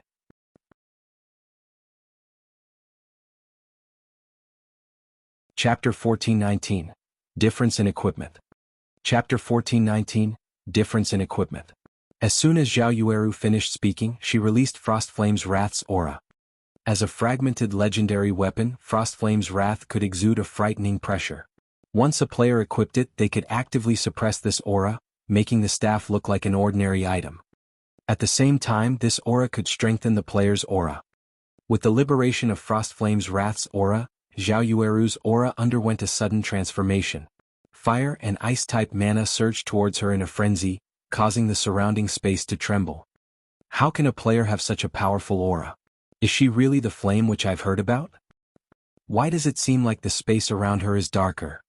The participants below stage felt a powerful pressure weigh them down when Zhao Yueru released Frostflame's Wrath's aura. Some participants had even taken an unconscious step back. The waiting participants weren't the only ones surprised. The various large guilds' upper echelons in the VIP rooms were shocked as well. If a player's aura could be so powerful, ordinary players would find it taxing to endure, not to mention fighting while under the aura's pressure. Guild leader, the staff you gave to Yueru? Could it be? Although Gentle Snow suspected that Frostflame's wrath might be a fragmented legendary weapon, she wasn't certain. After all, fragmented legendary items were simply too rare in God's domain. Even now, no one had heard of any of the superpowers obtaining one. Hence, the likelihood of Feng possessing a second fragmented legendary item should be abysmally low. That's right. It is indeed a fragmented legendary weapon. Moreover, it is a top-tier fragmented legendary staff suitable for elementalists, Feng confirmed, nodding. Gentle Snow was speechless as she processed Feng's nonchalant explanation, overwhelmed by shock. Very few people likely had a better idea of how powerful a fragmented legendary item was than her. After all, her current armor was fragmented legendary equipment. It was due to the 7 luminaries' battle armor that she could contend with peak experts. At the moment, she was only a refinement realm expert. She was worlds apart from Super Guild's peak experts, yet with the power of fragmented legendary equipment, she compensated for the difference in their combat standards. Meanwhile, the fragmented legendary item Zhao Yueru wielded was a weapon, the item that provided the largest boost to a player's combat power. Only now did Gentle Snow understand why Feng had agreed to Crimson Fox's bet without hesitation and why he had remained so calm throughout the competition. If peak experts from super guilds participated in this ranking competition, it'd be no different than adults bullying children. Thus, the various superpowers only sent in their newbies that they had nurtured internally. Otherwise, all the players from the various large guilds and adventurer teams would be able to do little more than watch from the sidelines. Meanwhile, although the match had begun on the main stage, neither side hurried to attack. Rather than the expected indifference, surprise colored Luofei's face. She had never expected to feel such an intense pressure from a refinement realm expert like Zhao Yueru. This was the first time something like this had ever happened. I've really underestimated Zero Wing. To think the guild had hidden an expert like you, Luofei commented seriously as she watched her opponent. After getting a good look, however, Luofei smirked as she continued, however, you can only rely on this empty aura. It might be effective against ordinary experts, but it is useless against me. Saying so, Luofei activated her berserk skill. She then began to chant incantations as she wrote runes in the air. Luofei's chanting speed was extremely quick. She wasn't slower than Zhao Yueru in the least. Moreover, compared to Zhao Yueru's chants, Luofei's pronunciation was more accurate. Furthermore, not only did she draw her runes as easily as a graffiti artist, but she also had no inconsistencies. What precise triple speed casting! Blue Phoenix was shocked as she watched the terrifying amount of mana gather around Luofei. Unlike skills, spells had additional variables known as incantations and runes. Meanwhile, due to these two aspects' special characteristics, one could determine the spell's completion rate based on the amount of mana that gathered around the caster even before the spell fully activated. The fact that more mana gathered around Luofei despite both combatants' triple speed casting proved that her skill completion rate was higher. Naturally, her spells would be more powerful. Not one to be outdone, Zhao Yueru had activated Power of Darkness at almost the same time as Luofei activated her Berserk skill, increasing all her basic attributes by 100%. Similarly, Zhao Yueru followed up with triple speed casting. A moment later, both elementalists completed their spells. Waving their staffs simultaneously, they gestured to their opponents. 3 magic arrays suddenly formed behind both elementalists. Normally, Zhao Yueru was limited to double speed casting. She could only triple speed cast due to Frostflame's wrath. However, she was limited to the most basic Tier 0 spells for her third cast. This time she had chosen Flame Barrage. As for her other 2 spells, she went with the Tier 1 Flame Spear and Tier 1 Flame Chains.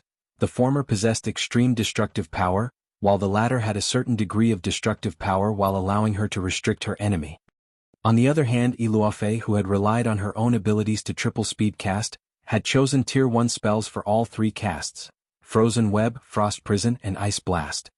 Despite both being elementalists, one woman controlled fire, and the other manipulated ice, creating a dazzling scene on the stage.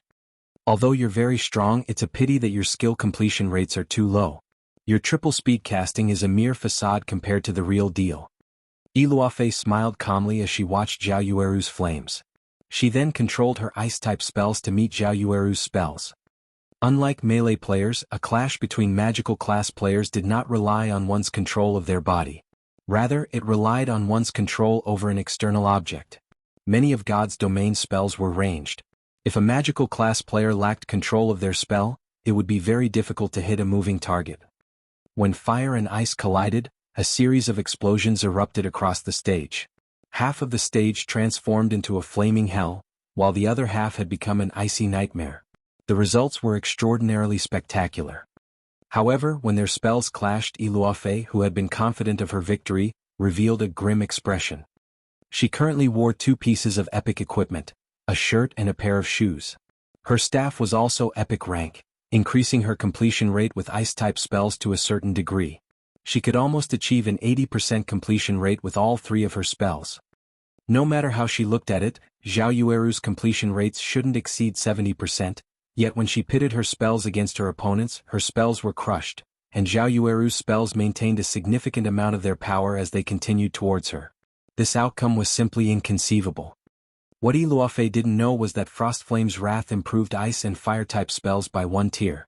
Although Zhao Yueru had used Tier 1 and Tier 0 spells, they instantly became Tier 2 and Tier 1 spells with Frostflame's Wrath's buff. Even if her skill completion rates were no more than 70%, Tier 2 spells far surpassed Tier 1 spells with 80% completion rates. Facing the incoming flames, Iluofe had no choice but to dodge them with Blink. After all, magical class players weren't like melee players. Their attribute point allocation was different. Dodging multiple attacks at once was very difficult for magical class players. Following which Iluofe ran around the stage, becoming a more difficult target for her opponent. Unfortunately, this meant that she couldn't triple speed cast. She could only rely on double speed casting. In contrast, Zhao Yueru could stand still and attack Iluofe freely. Occasionally she was forced to dodge an unavoidable spell with Blink, but otherwise she could easily triple speed cast. Very quickly, Iluofe found herself running on fumes, finding fewer opportunities to retaliate. At the same time, Zhao Yueru shaved away her HP with her spell's residual damage. After 15 seconds, Iluofe's HP fell to 50%. On the other hand, Zhao Yueru, who had only occasionally failed to dodge an attack, still had over 90% of her HP. The difference between these fighters was obviously at a glance. I'll admit that your combat standards are higher than mine. Unfortunately, if you can't defeat me despite that advantage, how are you qualified to fight my guild leader? Zhao Yueru quipped as she stopped her attacks suddenly. Seeing Iluofe's sorry state, she smiled as she continued, I've grown bored of exchanging spells with you, and I believe that my guild leader has grown impatient with our fight. How about we end this match now? Saying so, Zhao Yueru lightly tapped the butt of Frostflame's Wrath on the ground. Immediately, a blue and red dual-colored magic array formed on the ground as an astonishing amount of mana surged towards it. Following which, a 4-meter-tall cheetah emerged from the magic array. Crimson fire covered the cheetah's head, paws, and tail, while a frosty mist radiated from its body. This cheetah was none other than the Frostflame cheetah summoned by Frostflame's Wrath's 3rd activatable skill.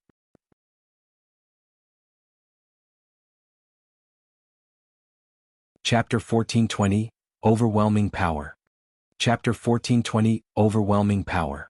The tall and mighty Frostflame cheetah's appearance stupefied everyone in the arena. What? Aren't magic scrolls banned? How did she summon such a powerful monster? That's not right. The system should have imposed the correct restrictions on the stage. She must have summoned the monster with an item's skill. Crap. Even an Elementalist can summon such a powerful monster. How is this supposed to be a fair fight? The Mount Frostflame's Wrath summoned was 1 tier higher than the player that summoned it. Since Zhao Yueru was a Tier 1 player, the Frostflame cheetah she had summoned was a Tier 2 lord. Normally, soloing a lord-ranked monster of the same level wasn't a problem for peak experts like Iluofe, but if one summoned a lord-ranked monster during a one-on-one PvP battle, their opponent would be at an overwhelming disadvantage if they couldn't do the same. Furthermore, Zhao Yueru had already proven that she had an advantage over Iluofe. Now that she had gone a step further and summoned the Frostflame cheetah, Iluofei's chances of winning were non-existent. However, Iluofei had no intentions of giving up just yet. She immediately responded by casting the Tier 1 curse, Extreme Frost Waterfall, and the Tier 1 spell, Frost Barrier. Walls of solid ice began to form around Zhao Yueru, trapping her within.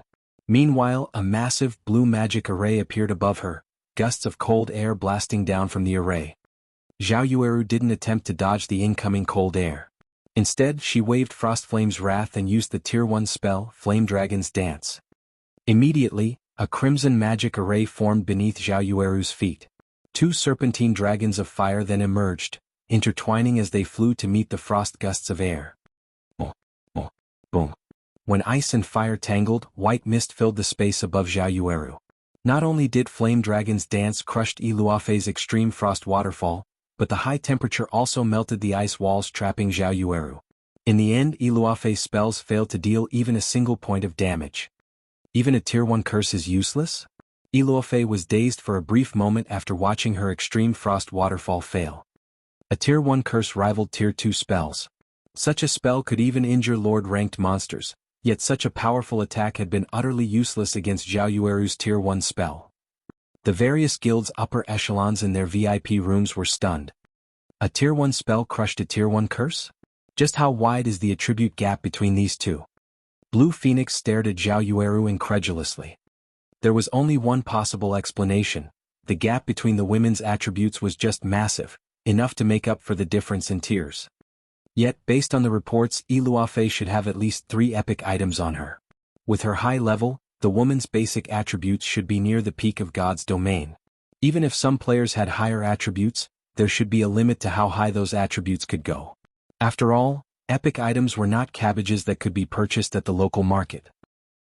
Sure enough, weapons provide a higher buff than a piece of equipment. Gentle Snow could not help but sigh as she watched her friend's incredible performance. If it were up to her, she'd have a difficult time defeating Iluofei without activating twofold Berserk, yet Zhao Yueru easily triumphed despite having a single Berserk skill. Of course, the fact that both women were Elementalists was part of the reason. When both combatants were of the same class, the difference between their strength depended on the individual's combat standards, attributes, and skills. However, the main reason for such a gap was the massive difference between their equipment quality. Moreover, Zhao Yueru currently had 3 epic items on her. Among the players in this ranking competition, one could count the number who had 3 epic items on one hand. Hence, Iluofei's defeat was natural. As everyone recovered from their shock of seeing Zhao Yueru's attack, the Zero-Wing representative commanded her Frost Flame Cheetah to pounce on Iluofei.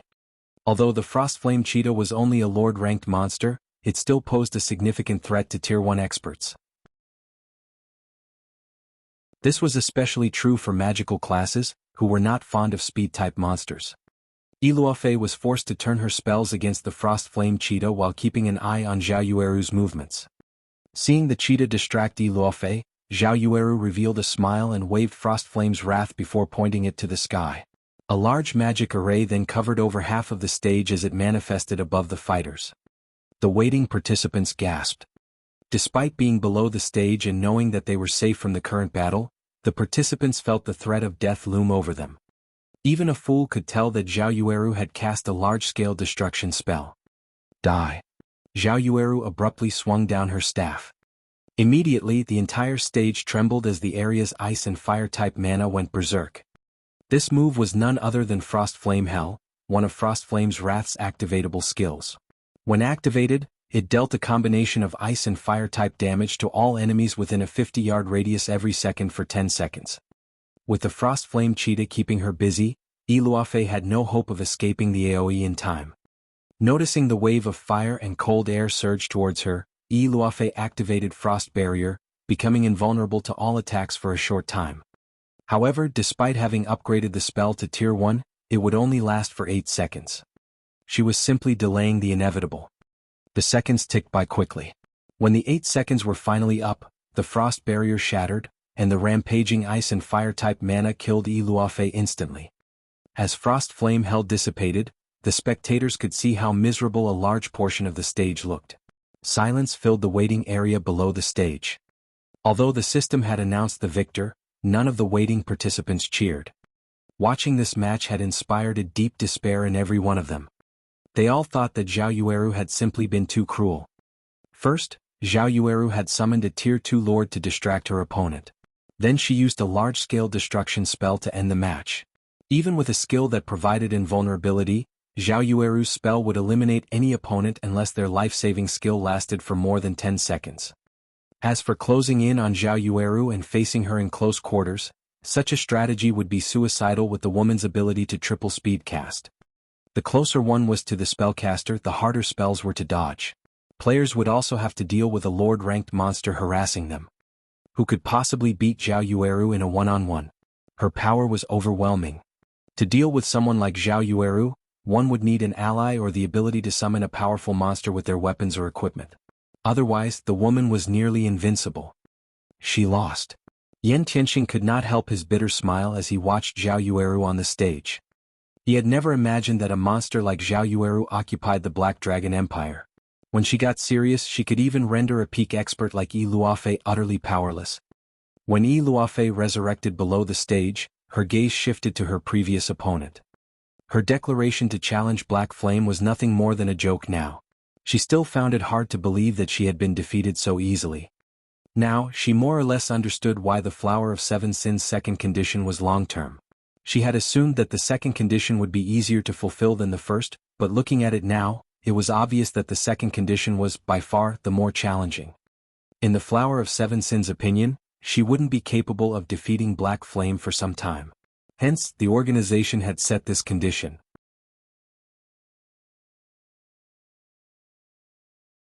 Chapter 1421, Dragon's Graveyard. As Zhao Yueru descended from the stage, the waiting participants instinctively stepped aside, opening a path for her. They had heard that she had killed a dark player twice after some dark guild had provoked her, dealing a heavy blow to the guild. While experts like themselves had assumed that had been a joke, they'd have to rein in their courage to stop trembling if Zhao Yueru even glanced their way. They had to be careful around her. Should they accidentally annoy the woman, they might die the moment they left the city. The Flame Witch is too awesome. She might even secure one of the top 10 spots. Top 10? More like top 5. The combination of that Lord-ranked monster and the large-scale destruction spell is invincible in a duel. Only a handful of participants may be able to close in on the Flame Witch before she activates the combination attack. Aside from those few, she can likely blast everyone to smithereens. The Frost Empress was pretty unlucky this time. If she hadn't come across the Flame Witch, she might have ranked among the top 15, yet now she won't even stand among the top 50.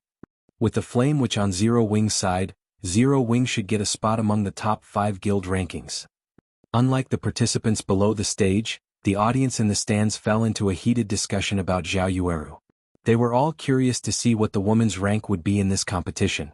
As for Yi Luofei, who had been defeated, they couldn't help but lament for her misfortune. Damn it! Why did things end up like this? Crimson Fox cursed as he watched Zhao Yueru step down from the main stage. To think they've hidden a trump card like Zhao Yueru all this time. Zero Wing is quite cunning. Guild leader, what should we do now? Lonely Castle, the shield warrior beside Crimson Fox, asked anxiously. The higher one ranked in the competition, the more points they would receive. Moreover, the point scale was steep. Players that ranked between 1000th and 501st would receive 5 points. Players' points would double if they ranked between 500th and 249th, increasing to 10 points. Meanwhile, players that made it to the third round would be awarded 20 points, 50 points if they reached the fourth round and 100 points for the fifth round. Although both experts Nine Dragons Emperor had sent to assist Crimson Castle had made it to the fifth round, Nine Dragons Emperor had stated that the two players would be lucky to make it into the top 16, the seventh round. Reaching the seventh round only awarded 300 points, yet if Zhao Yueru ranked among the top 4 players, she would receive 600 points. Her points alone were more than the total those two experts could earn. If Zhao Yueru were lucky and made it into the finals, she would be awarded 1,000 points. She could earn more points than Crimson Castle's 5 representatives together. For now, hand the epic items Nine Dragons Emperor loaned us to those two experts. Our priority is to ensure that both reach the 7th round. As for Zero Wing, it is still unknown whether or not Zhao Yueru makes it to the semi-finals. If she encounters one of those few melee experts, she could lose. If she faces Yan Tianxing, her success will immediately come to a halt. Crimson Fox said as he glanced at Yan Tianqing, FFF's commander. Before Yi Luofei had risen to prominence, the FFF adventurer team had stood at the top in the Black Dragon Empire due to Yan Tianqing. Even before God's Domain launched, Yan Tianqing had been a famous peak expert in the virtual gaming world for many years. Now he was the number 2 assassin in the Black Dragon Empire. Hell Prison, who had attempted to assassinate Yi Luofei, only ranked 4th on the Black Dragon Empire's assassin ranking list. Hell Prison alone was capable of rendering the Empire's various large guilds helpless. Meanwhile, Yan Tianqing was even more powerful than the assassin. Hence, the Empire's guilds feared and respected the FFF adventurer team. Understood. Lonely Castle saw the reasoning in Crimson Fox's words. Although it was possible that Zhao Yuer could rank among the top 5, it was only a possibility. If she were unlucky, she might encounter an expert that could counter her combat method in the next round and eliminate her. Unfortunately, while Crimson Fox's hope was nice, the reality was far from it. As the competition progressed, Zhao Yueru secured impressive victories during her 6th and 7th matches, making her way into the quarterfinals. She was only 1 round away from ranking among the top 4 competitors. In contrast, Crimson Castle's progress halted in the 7th round. In the end, the guild only racked up 630 points. With that score, Crimson Castle could easily rank among the Black Dragon Empire's top 10 guilds. To Crimson Castle, it was a result worth celebrating. However, Crimson Fox, Crimson Castle's guild leader, felt no joy. After all, as long as Zhao Yueru won her next match, Crimson Castle's fate in Hidden Fog Town would meet its end. If Crimson Castle couldn't take control of Hidden Fog Town, the threat it posed to Zero Wing would decrease drastically. If that happened, Nine Dragons Emperor would turn away from the guild. Without Nine Dragons Emperor's support, Crimson Castle's dream of becoming a first-rate guild would remain a dream. After all, Crimson Castle was relatively weak among the second-rate guilds. A titan like the Dragon Phoenix Pavilion only offered support due to its threat to Zero Wing. Please don't let her pass. Crimson Fox silently prayed as he watched the screen above the stage. At the end of each round, the system would randomly generate pairings for the new fight. Seeing the player IDs flicker on the virtual screen, Crimson Fox's heart began to pound. Once the quarterfinals pairings were determined, he was ecstatic. Wonderful. The heavens haven't forsaken Crimson Castle. Crimson Fox was overjoyed when he saw that the first match was a fight between Zhao Yueru and Yan Tianqing. As long as Crimson Castle won its bet with Zero Wing, its status as a first-rate guild was guaranteed. A first-rate guild. Countless guilds dreamed of achieving such glory. The Flame Witch is in danger now. Yan Tianqing ranks 2nd among assassins and is known for his speed. The Flame Witch won't be able to execute her combination attacks so easily against him. Even if the Flame Witch loses, she'll have nothing to be ashamed of.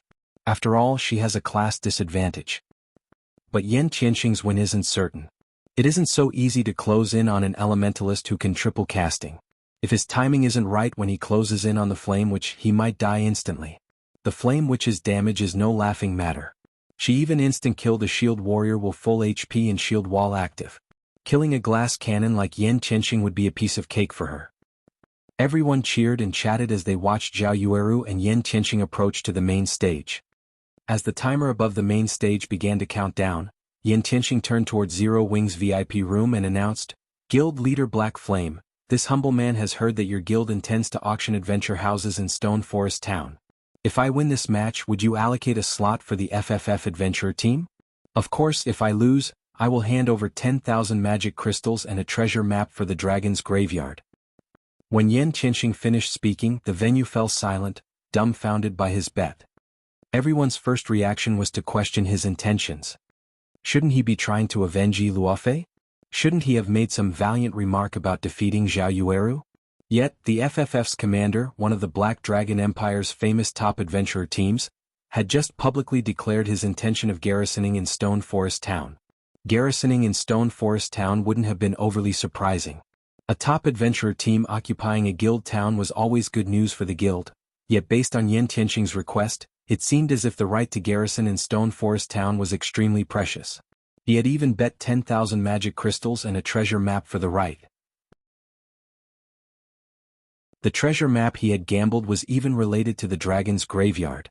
This was just ludicrous.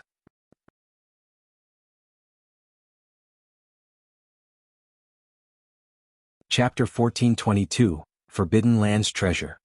Chapter 1422, Forbidden Lands Treasure. What's going on? Has Yan Tianqing lost his mind? If I recall correctly, Stone Forest Town has a relatively effective battle arena. Some of the top-ranking participants in the previous competition had gone there as well. But what's so good about the town? Does he really have to go this far? Isn't it just a guild town? FFF is one of the top 5 adventurer teams in our empire. Even first-rate guilds would beg FFF to occupy their towns. I'm pretty sure FFF can gain access to Stone Forest Town just by asking. What? Don't you know?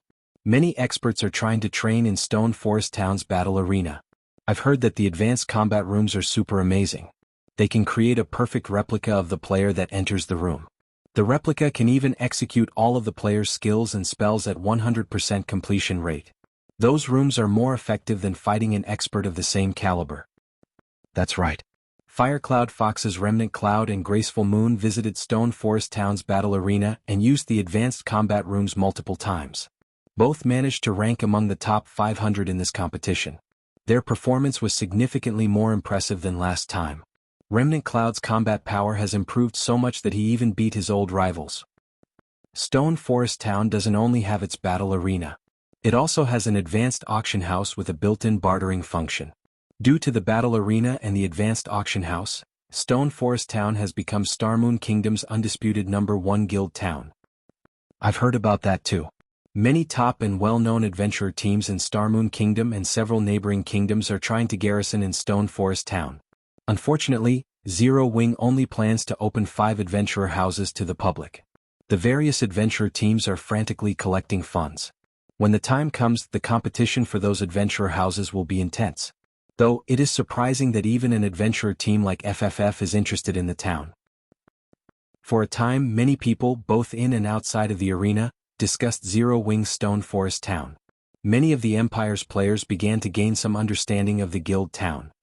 When the advanced combat rooms in particular came up in conversation, many expert players' eyes shone with excitement. Players were more interested in improving their skill completion rates than fighting experts of the same caliber. Most layers of their standards plateaued around 80% skill completion rates. Only after achieving an 85% skill completion rate could they truly exert 100% of their skill's power and effects. Now that they knew they had an opportunity to improve their skill completion rates, why would they ignore it? While the players in the spectator stands discussed Stone Forest Town, the various guilds' upper echelons in the VIP rooms glared at Yan Tianqing. Has Yan Tianqing lost his mind? He's using the Dragon's Graveyard's treasure map as a wager. Doesn't he know what the Dragon's Graveyard is? When the upper echelons heard the proposed bet, their eyes became bloodshot with anger. While the majority of the Black Dragon Empire's guilds didn't know about the Dragon's Graveyard, first and second-rate guilds such as theirs had investigated the area. Naturally, they had some understanding of the treasure map. One of the reasons for the Black Dragon Empire's names was the Dragon's Graveyard within its territory. According to legend, the Dragon's Graveyard had been home to the Black Dragon tribe. However, for some unknown reason, that location had become a dragon graveyard. Dragons were known for their love of treasure. Needless to say, dragons' habitats would contain unimaginable treasures. Although the Black Dragon Empire had embarked on several expeditions into the Dragon's Graveyard, the Empire had eventually given up on the map and labeled it a forbidden land due to the severe losses it suffered during such expeditions. If one had a treasure map for the area, they could gain frightening wealth. To solidify this assumption, their guilds had secured an astonishing bounty after exploring the Dragon's Graveyard's outer region. Upon reaching level 50, drop rates from monsters decreased drastically. The quality of dropped weapons and equipment also decreased. When killing level 50 Great Lords, players generally only obtained a single piece of level 50 mysterious iron equipment. However, it was a different story in the Dragon's Graveyard as its level 50 Great Lords dropped level 50 secret silver equipment. Meanwhile, a treasure map was akin to a treasure chest, but unlike treasure chests, players had to hunt down their prize after obtaining the map. Fortunately, the extra step meant greater rewards. Treasure maps weren't differentiated by rank either. Rather, the value of a treasure map was based on the danger of its location. As a forbidden land, the Dragon's Graveyard's treasure map would likely lead to more than one epic item. Why wouldn't they be jealous? The only problem was the graveyard's severe environment. Upon entering the map, players' combat power would fall below 10%. Players would also find it difficult to activate Tier 1 skills and spells. Generally, they were limited to Tier 0 abilities.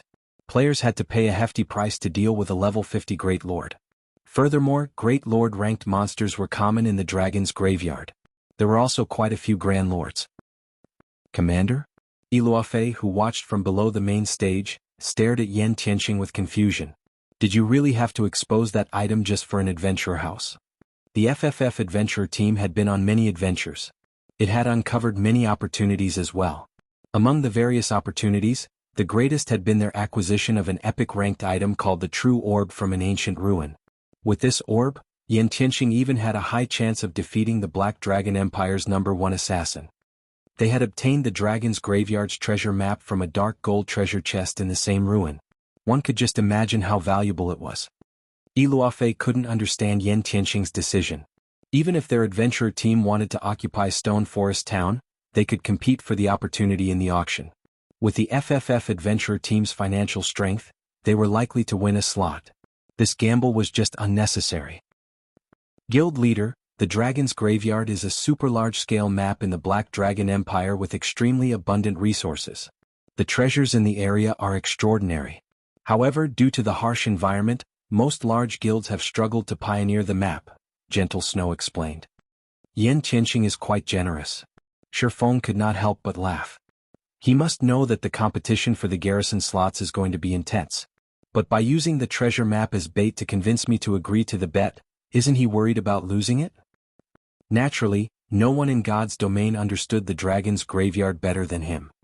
According to his memories, there were a total of 3 treasure maps for the Dragon's Graveyard, which corresponded to the outer region, the inner region, and the map's core, respectively.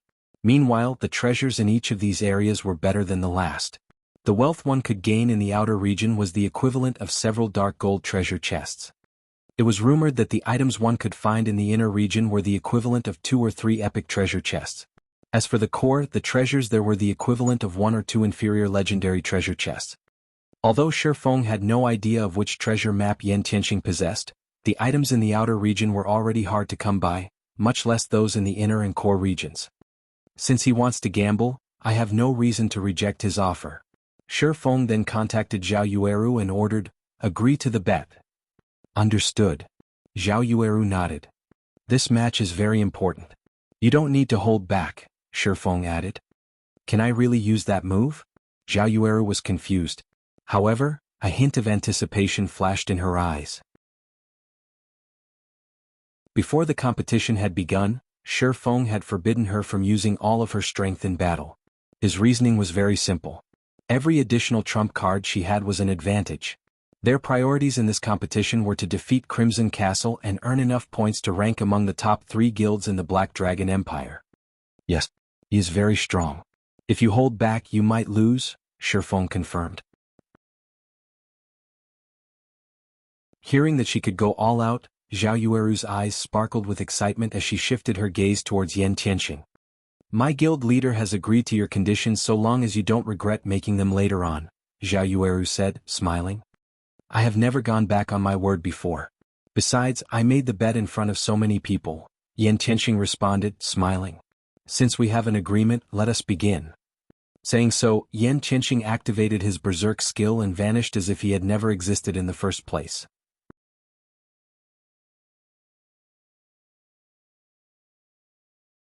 Chapter 1423, Flame Witch. Chapter 1423, Flame Witch. The instant Yan Tianqing activated stealth and disappeared, Zhao Yueru summoned the Lord-ranked Frost Flame Cheetah beside her. She then proceeded to double-speed cast. Tier 1 spell, Flame Orb. Tier 1 spell, Flame Rain. Both spells were AoE attacks and among the best Zhao Yueru had to locate a stealthed assassin. As long as a player could reveal an assassin, the stealth player's combat power would decrease by half. An assassin's most powerful advantage was its assassination capabilities. The first strike was particularly powerful. In a confrontation, however, they were even weaker than berserkers and swordsmen. In the blink of an eye, a sea of fire swept across Yan Tianqing's previous location. But even after the 2 spells decimated the stage, the assassin was nowhere to be seen. The flame which reacted so quickly, but she still couldn't expose Yan Tianxing. How fast is he? As expected of the second-ranked assassin in the Empire. His concealment technique is amazing. Despite seeing him the moment he disappeared, I still can't lock onto his aura. I even activated enhanced 5 senses, yet I can't detect him either. The participants below the stage were shocked as they watched the sea of fire engulf the stage. By the time the match began, Zhao Yueru had already begun casting her spells. There had only been a 2-second delay before her attack struck Yan Tianxing's starting location, yet neither AoE had revealed the assassin. What shocked these players even more was the man's concealment technique. The magic barrier around the main stage contained attacks within. Meanwhile, observation and perception skills wouldn't be affected. Despite the waiting participants activating their perception skills, no one could detect Yan Tianxing. This was the first time they had encountered such a situation. These skills' specific purpose was to counter the stealth skill. Zhao Yueru had also activated her own perception skill, which allowed her to detect all stealth players within a 40-yard radius. Generally, if magical class player allowed a stealthed assassin to ambush them, they'd die instantly. Only plate armor classes with high HP and defense could survive an assassin's first barrage. She could not allow her opponent to close in. A futile struggle. Iluofei, who stood below the stage, smiled as she watched Zhao Yueru. The true orb Yan Tianxing had obtained improved assassin's strength tremendously. The commander wouldn't have challenged Shadow Light, the #1 assassin in the Black Dragon Empire, without it. Not even the Dragon Phoenix Pavilion could do anything against that man. Meanwhile, one of the true orb's effects increased stealth-related skills by 100%. This halved the effectiveness of other players' perception-related skills. As a result, perception skills with a 40-yard range would only detect Yan Tianxing when he was within 20 yards. Although the difference was only 20 yards, it could determine whether or not a player died. Within that range, assassins could use shadow steps, appearing directly behind a player. Yan Tianxiang quietly circled to 25 yards behind Zhao Yueru, but he didn't rush in to attack. Although shadow steps allowed him to appear behind Zhao Yueru instantly, Zhao Yueru was an elementalist. If she reacted quickly enough, she could use an invulnerability skill or blink to escape. He needed to find her blind spot, leaving her no opportunity to defend herself. However, Zhao Yueru was no greenhorn. Every player had weak points and blind spots, and it was especially true for their backs. Hence, Zhao Yueru had stationed the Frost Flame Cheetah behind her. Not only would this hinder Yan Tianxing's vision and boost her defense, but she could also launch a powerful counterattack on the off chance Yan Tianxing attacked or stunned her. For a time, all anyone could see was Zhao Yueru standing in the center of the stage with the Frost Flame Cheetah watching her back as she launched one Tier 0 spell after another. Meanwhile, Yan Tianxing continued to circle his opponent, searching for an opportunity to strike. After nearly 3 minutes, Yan Tianxing could not help but admire Zhao Yueru's tenacity. The Elementalist left him no openings. The Frost Flame Cheetah in particular posed a huge problem. It seems that I'll have to use that move. Yan Tianxing smiled bitterly as he examined Zhao Yueru's impeccable defense. Suddenly, Yan Tianxing split into 2 identical copies with the same attributes. The 2 clones were impossible to differentiate. Both copies remained stealthed. This move was one of the True Orb skills, True Phantom. It allowed the user to summon a doppelganger that had 100% of the player's attributes and every skill the user had learned. The skill had a 3-minute duration. If either the doppelganger or the main body survived the duration, the user would as well. When Yan Tianxing had activated True Phantom, Zhao Yueru had ceased her bombardment. Taking a deep breath, she examined her surroundings. Since you don't want to come out, I'll force you to. Zhao Yueru waved Frost Flame's wrath. With Zhao Yueru as the center, a translucent barrier ballooned outward. In the blink of an eye, the barrier enveloped a radius of 100 yards, half of the stage. This was Frost Flame's Wrath's second active skill, Frost Flame Space. When activated, its effects would resemble that of a domain. Yan Tianxing immediately felt his attributes decrease. In the blink of an eye, he only had 70% of his total attributes remaining. In contrast, Zhao Yueru's aura had grown significantly more powerful. What? Iluofei stared at his enemy in shock. Suddenly, 2 more Zhao Yuerus appeared on the stage. One of them wore flaming red robes, while the other was clad in icy blue. These 2 doppelgangers possessed 100% of the caster's attributes, and both radiated a terrifying aura of their own. Die. Yan Tianqing quickly realized how severe his situation was. If Zhao Yueru and her two doppelgangers bombarded the stage randomly, they would find him. Immediately, Yan Tianqing responded with shadow steps, appearing behind Zhao Yueru's real body. He thrust his silver daggers towards the woman's head and back. His actions were utterly silent and without a hint of killing intent. So fast. Despite her five senses pushed to their limits, the flame witch only noticed that she was under attack after the assassin's daggers were moving. However, when Yan Tianqing's daggers were only an inch away from reaching Zhao Yueru, the latter vanished and reappeared 15 yards away. Close one. Zhao Yueru breathed a sigh of relief as she saw Yan Tianqing, whose figure had finally appeared. If not for this being a match in her heightened senses, she would have fallen prey to the man's daggers. However, as soon as relaxed her guard a little, another Yan Tianqing appeared behind her. Tier 1 Taboo Skill Hidden Blade. The Yan Tianqing vanished again before immediately reappearing before the Elementalist.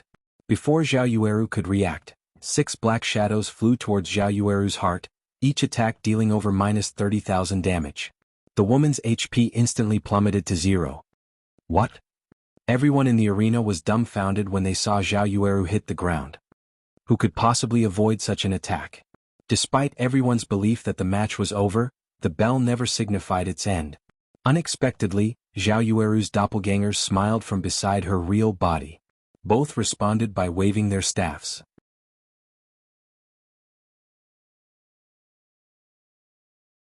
Chapter 1424, Cataclysmic Spell. Chapter 1424, Cataclysmic Spell. She's not dead. This is a lie, right? Didn't he kill her main body? When the two Zhao Yuerus raised their staffs on the stage, the audience looked as if they had seen a ghost. When they saw the clone's smiles, chills crawled down their backs, and they couldn't help the thought that she really was a witch. God's domain had many doppelganger skills to offer, but they had never heard of one that allowed the doppelgangers to continue moving after the main body had died. Impossible. Could she also? Eluafe stared at the Elementalist clones in red and blue in shock. The situation had also caught Yan Tianqing off guard. 2 magic arrays appeared behind each of the two Zhao Yueris, and immediately, the ice and fire-type mana on the stage went berserk as it formed a tornado of frost and flame. Like a whale inhaling water, the 4 magic arrays devoured the mana. 4 walls of ice trapped the assassin clone that had killed Zhao Yueru's original body. At the same time, flames emerged from the ground and swept down from the sky, completing Yan Tianqing's confinement. Without warning, the frost flame cheetah pounced on the other Yan Tianqing. Since the man had already left stealth, his combat power had decreased by half. Although the frost flame cheetah couldn't kill Yan Tianqing, it was more than enough to distract him for a moment. Realizing the danger he was in, Yan Tianqing hurriedly controlled his copy within the walls of ice and used wind steps, taking advantage of the brief invulnerability effect the skill provided to block Zhao Yueru's fire spell. He then used Shadow Assault on an ice wall in an attempt to break free from the frost barrier. Yet, before his 2 daggers could reach the frost barrier, an ice wall appeared and blocked his weapon's advance. When his daggers struck on the ice wall, they merely cracked it. They did not shatter the barrier. If he wanted to shatter the ice wall, he would need to attack again. Although Ice Wall was only a Tier 0 spell, it was as strong as a Tier 1 spell due to Frostflame's Wrath's buff. Ordinary players couldn't even shatter a Tier 0 ice wall easily, much less a Tier 1 ice wall. Although Yan Tianqing was a peak expert, at the end of the day the assassin class didn't specialize in strength. If he were a peak berserker expert, however, he might have a chance of shattering a Tier 1 ice wall with a single attack. After Wind Step's brief invulnerability ended, Yan Tianqing reluctantly activated Vanish before shattering the ice wall before him. But Zhao Yueru had no intention of letting the man escape. Without chance or runes, she cast another ice wall to block Yan Tianqing's path. Vanish only provided 1 second of invulnerability. When that second ended, the flame-type Zhao Yueru threw 2 Tier 1 fire spells into the frost barrier. Without any invulnerability skills left and his shadow steps still on cooldown, Yan Tianqing had nothing left to counter the incoming fire spells. In addition, the Flame Witch's 2 spells were AoEs and impossible to block with his weapons. As a result, the 2 flame spells, enhanced by Frostflame's Wrath to Tier 2 spells, killed the Yan Tianqing in the frost barrier instantly. Now only the Yan Tianqing the frost flame cheetah had pinned down remained.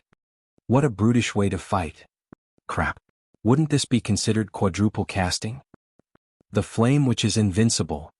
The way Zhao Yueru fought stunned the audience. Her two doppelgangers could actually double cast. It wasn't much different than if she had cast 4 spells simultaneously.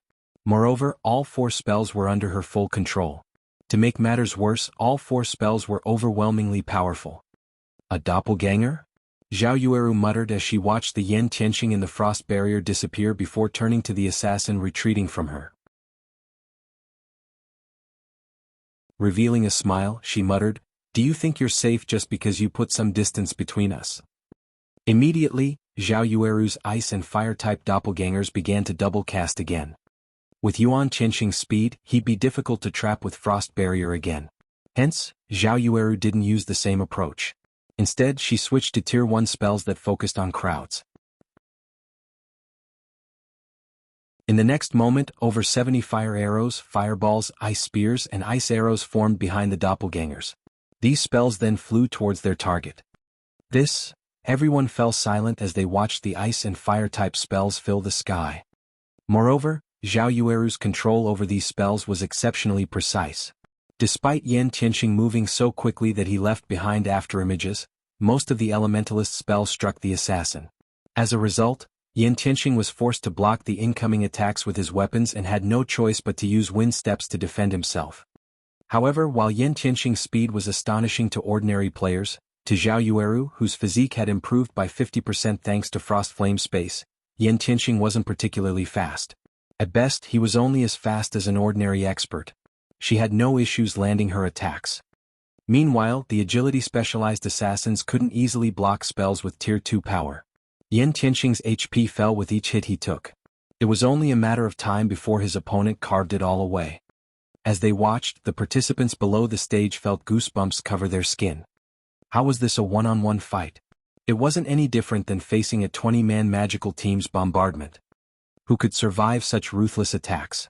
In the past, these players had assumed that the assassin class countered magical classes, but Zhao Yueru had destroyed that idea. She had actually hidden her strength during our fight? Frustration and rage burned in Yi Luofei's gaze as she glared at Zhao Yueru. She wasn't particularly frustrated about her defeat. After all, she had suffered countless losses before becoming famous, but this was the first time she had met someone who could best her while hiding so much of their prowess. Moreover, she and her opponent were nearly the same age. On the stage, Yan Tianqing struggled to hold on and was forced to use Vanish, disappearing again. If Zhao Yueru discovered him before his skill's cooldowns finished, now that he had used his trump card, he'd be powerless against the woman's attacks. However, if he could stay hidden until his skills were available again, he could turn the battle around. "I've been waiting for you to use this move." Despite her opponent vanishing, Zhao Yueru didn't panic. She licked her lips playfully as she said, "Let's put an end to this match." If the main body died after she used Frost Flame Space, she wouldn't be able to use any of her weapon or equipment skills. She could only use the skills and spells she had learned. However, the ice and fire-type doppelgangers didn't have that restriction. They even had spells she didn't. The most powerful of these spells was the combination spell, Frost Flame Oblivion. Frost Flame Oblivion was a curse that was 1 tier more powerful than its user, though its power could not exceed Tier 5. Upon using Frost Flame Oblivion, the Frost Flame Space would disappear. As Zhao Yueru was a Tier 1 player, Frost Flame Oblivion had the power of a Tier 2 curse. Zhao Yueru's doppelgangers chanted an incantation in unison while moving towards their target's previous location. As they did, golden divine runes began to appear across Frost Flame Space's translucent barrier, illuminating the arena. The area's ambient mana decreased rapidly as it flowed into Frost Flame Space. This increased the mana density inside the barrier to a frightening level. The spectators outside of the main stage squirmed uncomfortably as the venue's mana density decreased. What kind of spell is that? What is she trying to do? Although the audience didn't understand the Elementalist's actions, goosebumps covered their bodies. It felt as if Armageddon were coming for them. Moreover, this feeling grew as time passed. Meanwhile, Yan Tianqing felt the sensation intensely from inside the Frost Flame Space. She couldn't be. A possibility suddenly dawned on Yan Tianqing. Immediately he dashed towards Zhao Yueru. Sadly, he was already too late. The ice and fire-type doppelgangers only needed 2 seconds to cast Frost Flame Oblivion. By the time Yan Tianqing had felt that something was amiss, the 2 doppelgangers had channeled the spell for over a second.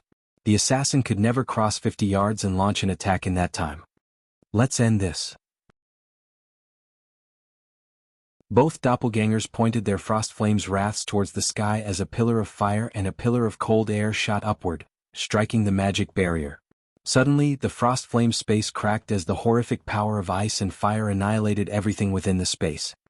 Yan Qianxing was obliterated. Cracks continued to spread across the barrier. The area within frost flame space only calmed after 5 seconds. Nothing was left. Yan Qianxing, the frost flame cheetah, and Zhao Yueru's doppelgangers, they all disappeared. However, after the frost flame space faded, Zhao Yueru's main body reformed on the stage. At the same time, the bell signifying the end of the match rang, while the large screen above the stage displayed the victor. Zhao Yueru.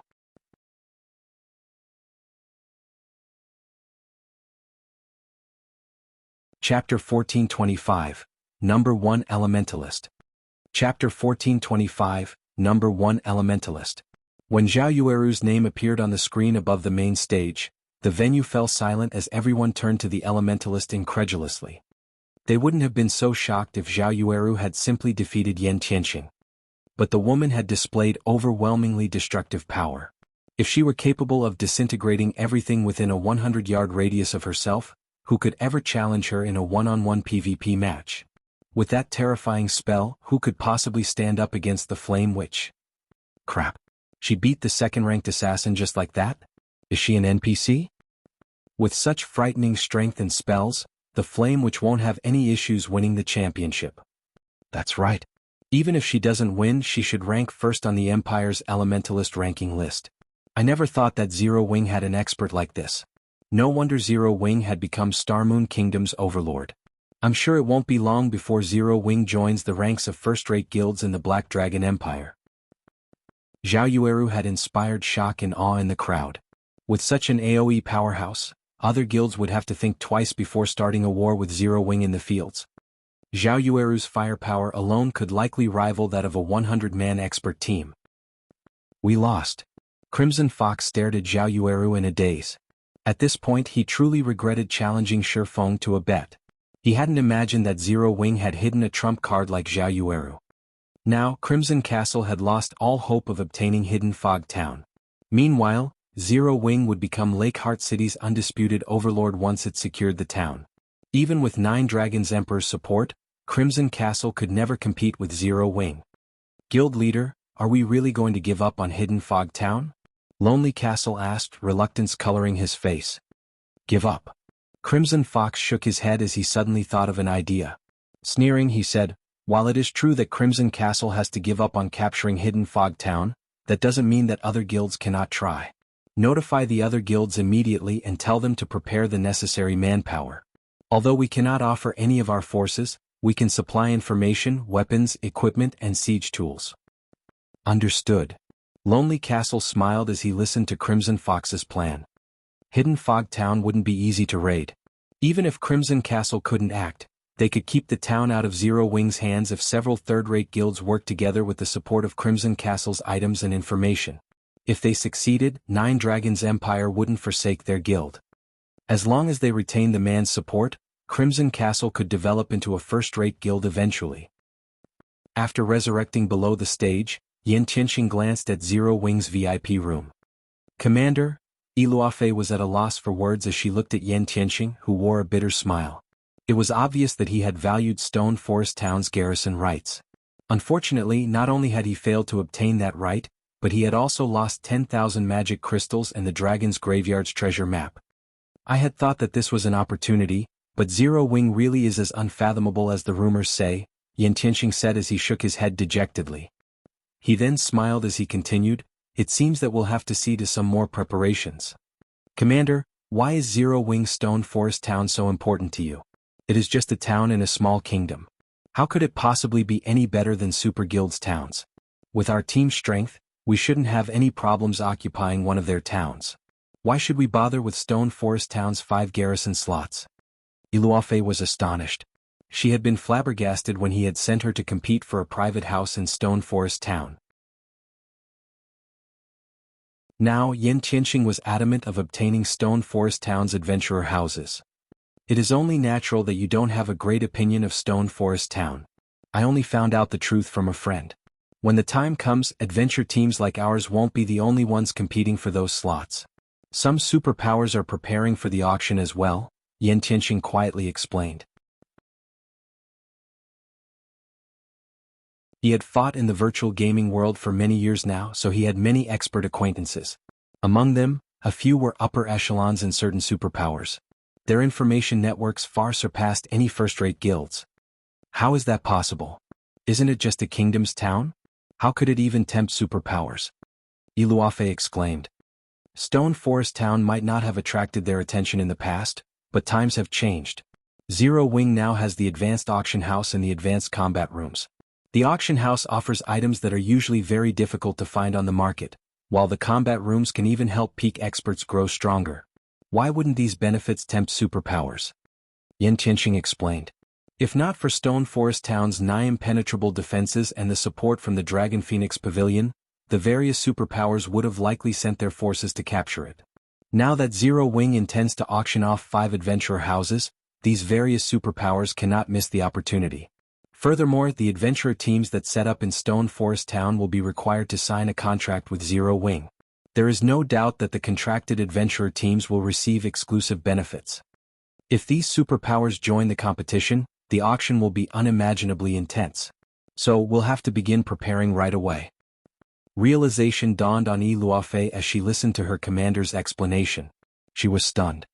She hadn't expected a recently established guild to be capable of nurturing a town that could elicit the various superpowers' desire. Although it was hard to believe, she trusted her commander fully. After all, Yan Tianxing was the one who had introduced her to the Flower of Seven Sins. The fact that Yan Tianxing knew upper echelons of a transcendental power like the Flower of Seven Sins proved how amazing the man was. Meanwhile, in one of the VIP rooms on the second floor, Nine Dragons Emperor wore an exceedingly ugly expression. In contrast, Phoenix Rain's group celebrated. Big Sis Rain's Zero Wing is so full of surprises. With an expert elementalist like Zhao Yueru, we'll have a much greater advantage in the contest for Thunder Island. Having her defend a tower will be far more effective than sending 3 to 5 peak experts, Blue Phoenix said. No wonder Yi Feng was so confident. Zero Wing had this trump card hidden. Zhao Yueru's power surprised Phoenix Rain as well. Due to the limited number of slots for Thunder Island's contest, it was very important that they brought experts who were strong individually. This was especially true for strategic experts like Zhao Yueru. A powerhouse like her would be much more effective than 10 top-tier experts. While the various large guilds recovered from their shock of watching Zhao Yueru fight, Feng received 10,000 magic crystals in Zero Wing's VIP room and the Dragon's Graveyard's treasure map from Yan Tianxing. Upon receiving his winnings, Feng opened the treasure map. He was very eager to learn which area Yan Tianxing's treasure map covered. He had never heard of the FFF adventurer team obtaining treasure from the Dragon's Graveyard in the past. Rather, the first-rate guild, Fantasy Shrine, and the super first-rate Dragon Phoenix Pavilion had secured the map's treasures. Hence, Feng was surprised to hear that the FFF adventurer team had obtained a treasure map for the area so soon. Treasure maps in God's domain were generally unique items. Each hidden treasure would only have a single corresponding treasure map. Without the corresponding treasure map, no one would find the hidden goods. These treasures were hidden in special spaces, and the map was the key to accessing them.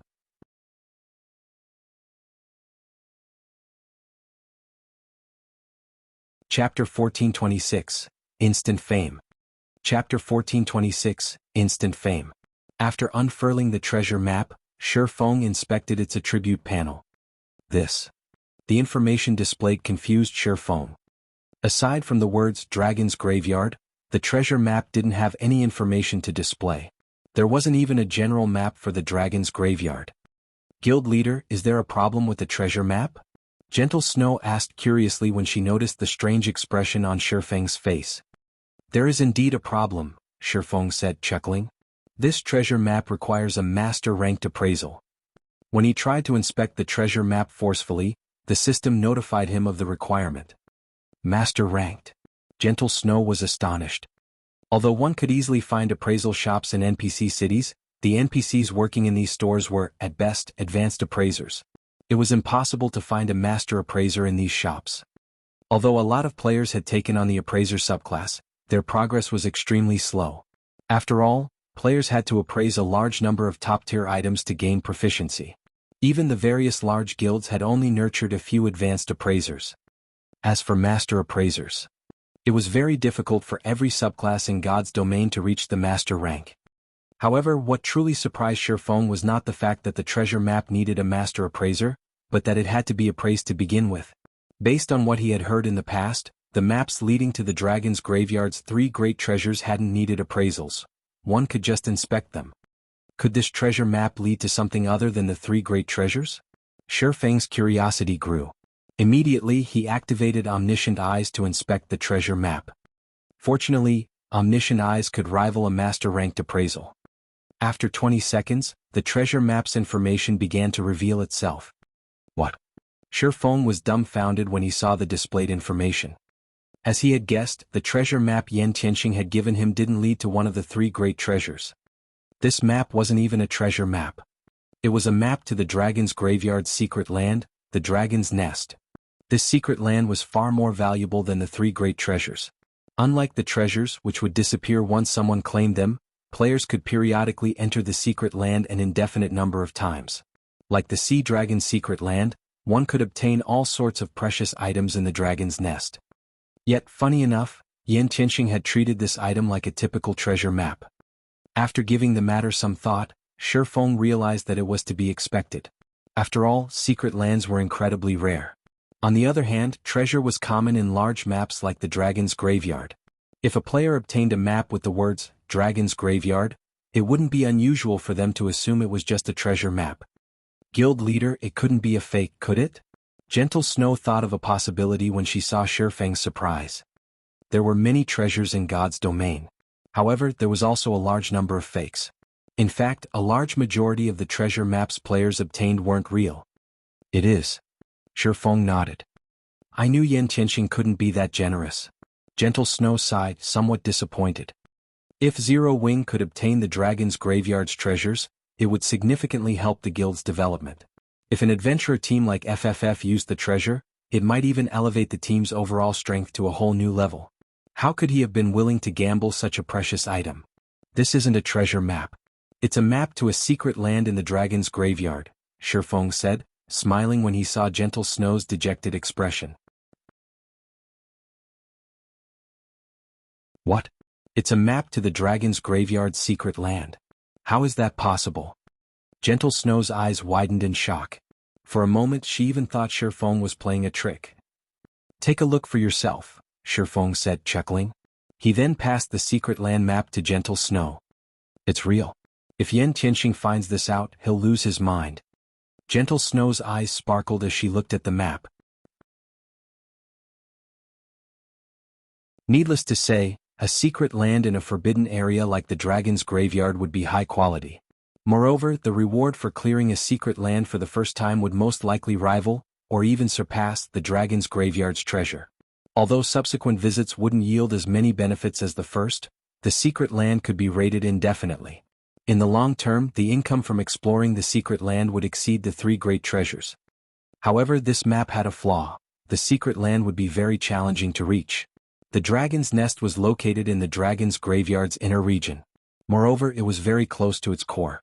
Currently, the Black Dragon Empire's various large guilds were struggling to explore the outer region, much less the inner area.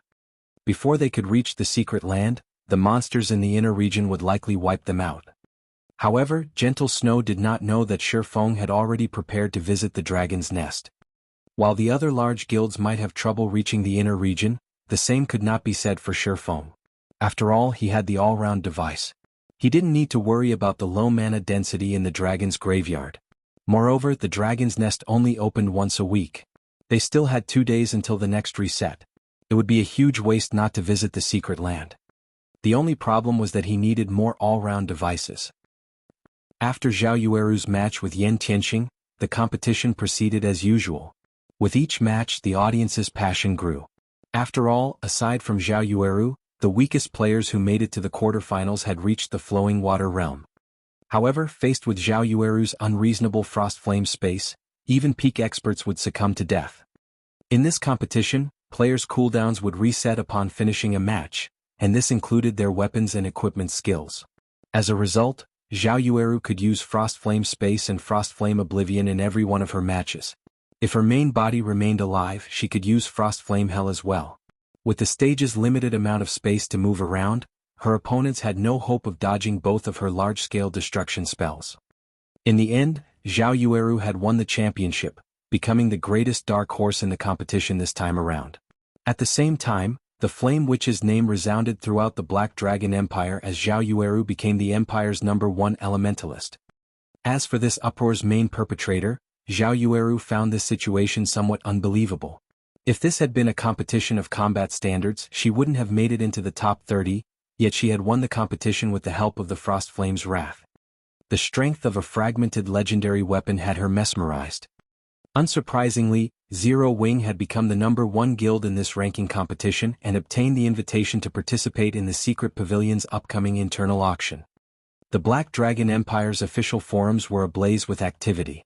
Nobody could have imagined that a previously unknown guild would rise to become the competition's top guild. Zhao Yueru's astonishing prowess fascinated the Empire's players.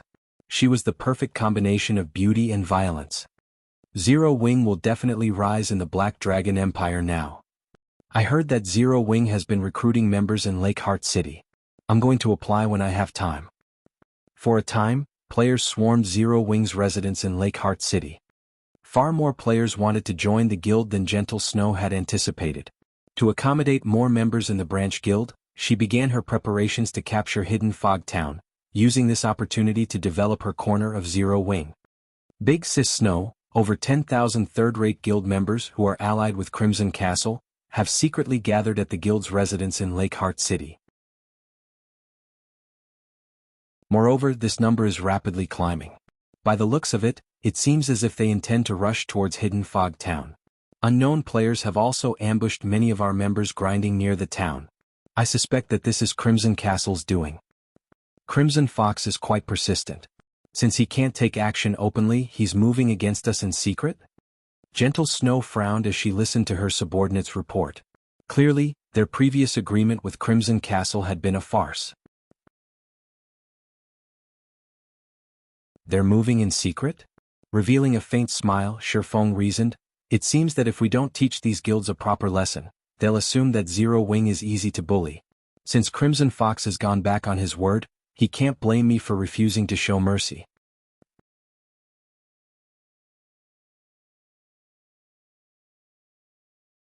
Chapter 1427, Causing a Storm with One Sentence.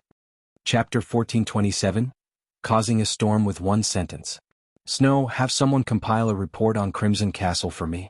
To be precise, I want information on the towns the guild controls. The more detail, the better, Feng ordered.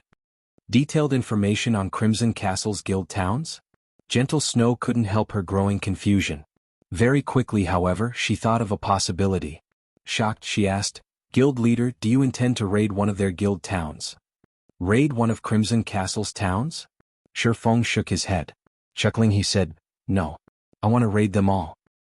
If this had happened earlier, Feng wouldn't have many options to deal with Crimson Castle. At most, he'd be able to weather a battle of attrition. However, things had changed. Now he was rich. Not only had he made a killing from the Zero Wing auction, but he had also obtained a frightening profit from Stone Forest Town's battle arena and auction house. Right now, players were almost always signing up to join the battle arena and auction house. Including the 10,000 magic crystals he had won from Yen Tianxing, he had over 190,000 on hand. During the war with Heaven's Burial and the Monster Army, he only had around 50,000 magic crystals prepared. It had been impossible to maximize his war weapon's power. If he had had enough magic crystals during those battles, he would have easily won the war. Now that he had over 190,000 magic crystals, Crimson Castle was simply trying to get itself killed by daring to provoke him.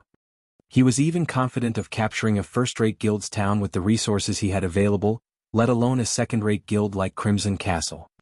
Raid all of Crimson Castle's towns? Feng's declaration shocked everyone in the VIP room.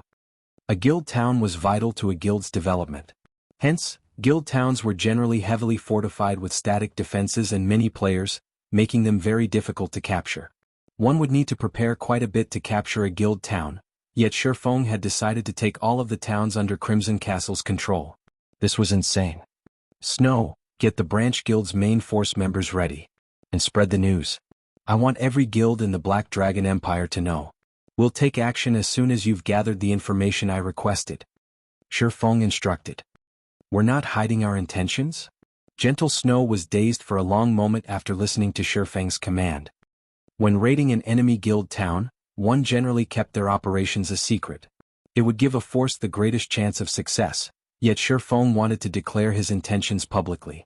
It was no different than saying, I'm going to raid you, so you best get ready. However, since her guild leader had given her the order, she had no choice but to follow through.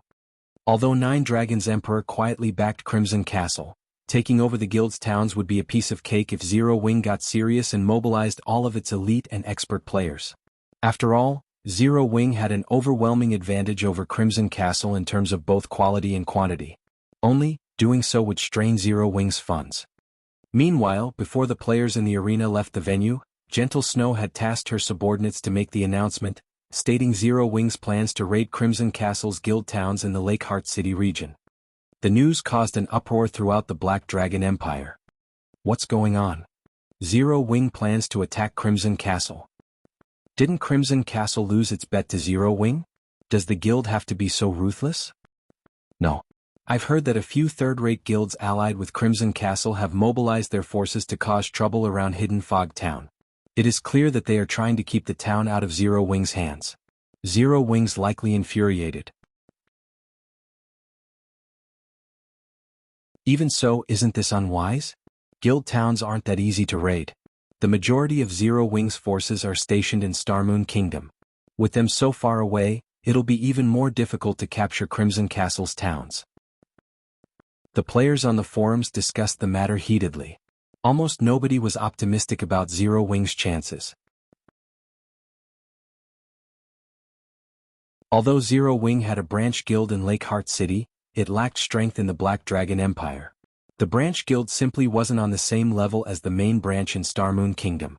Teleporting players from Starmoon Kingdom to Lakeheart City was costly. In addition, Crimson Castle was allied with 4 other second-rate guilds.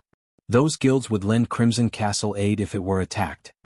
Even the Empire's first-rate guilds would struggle to raid one of Crimson Castle's towns.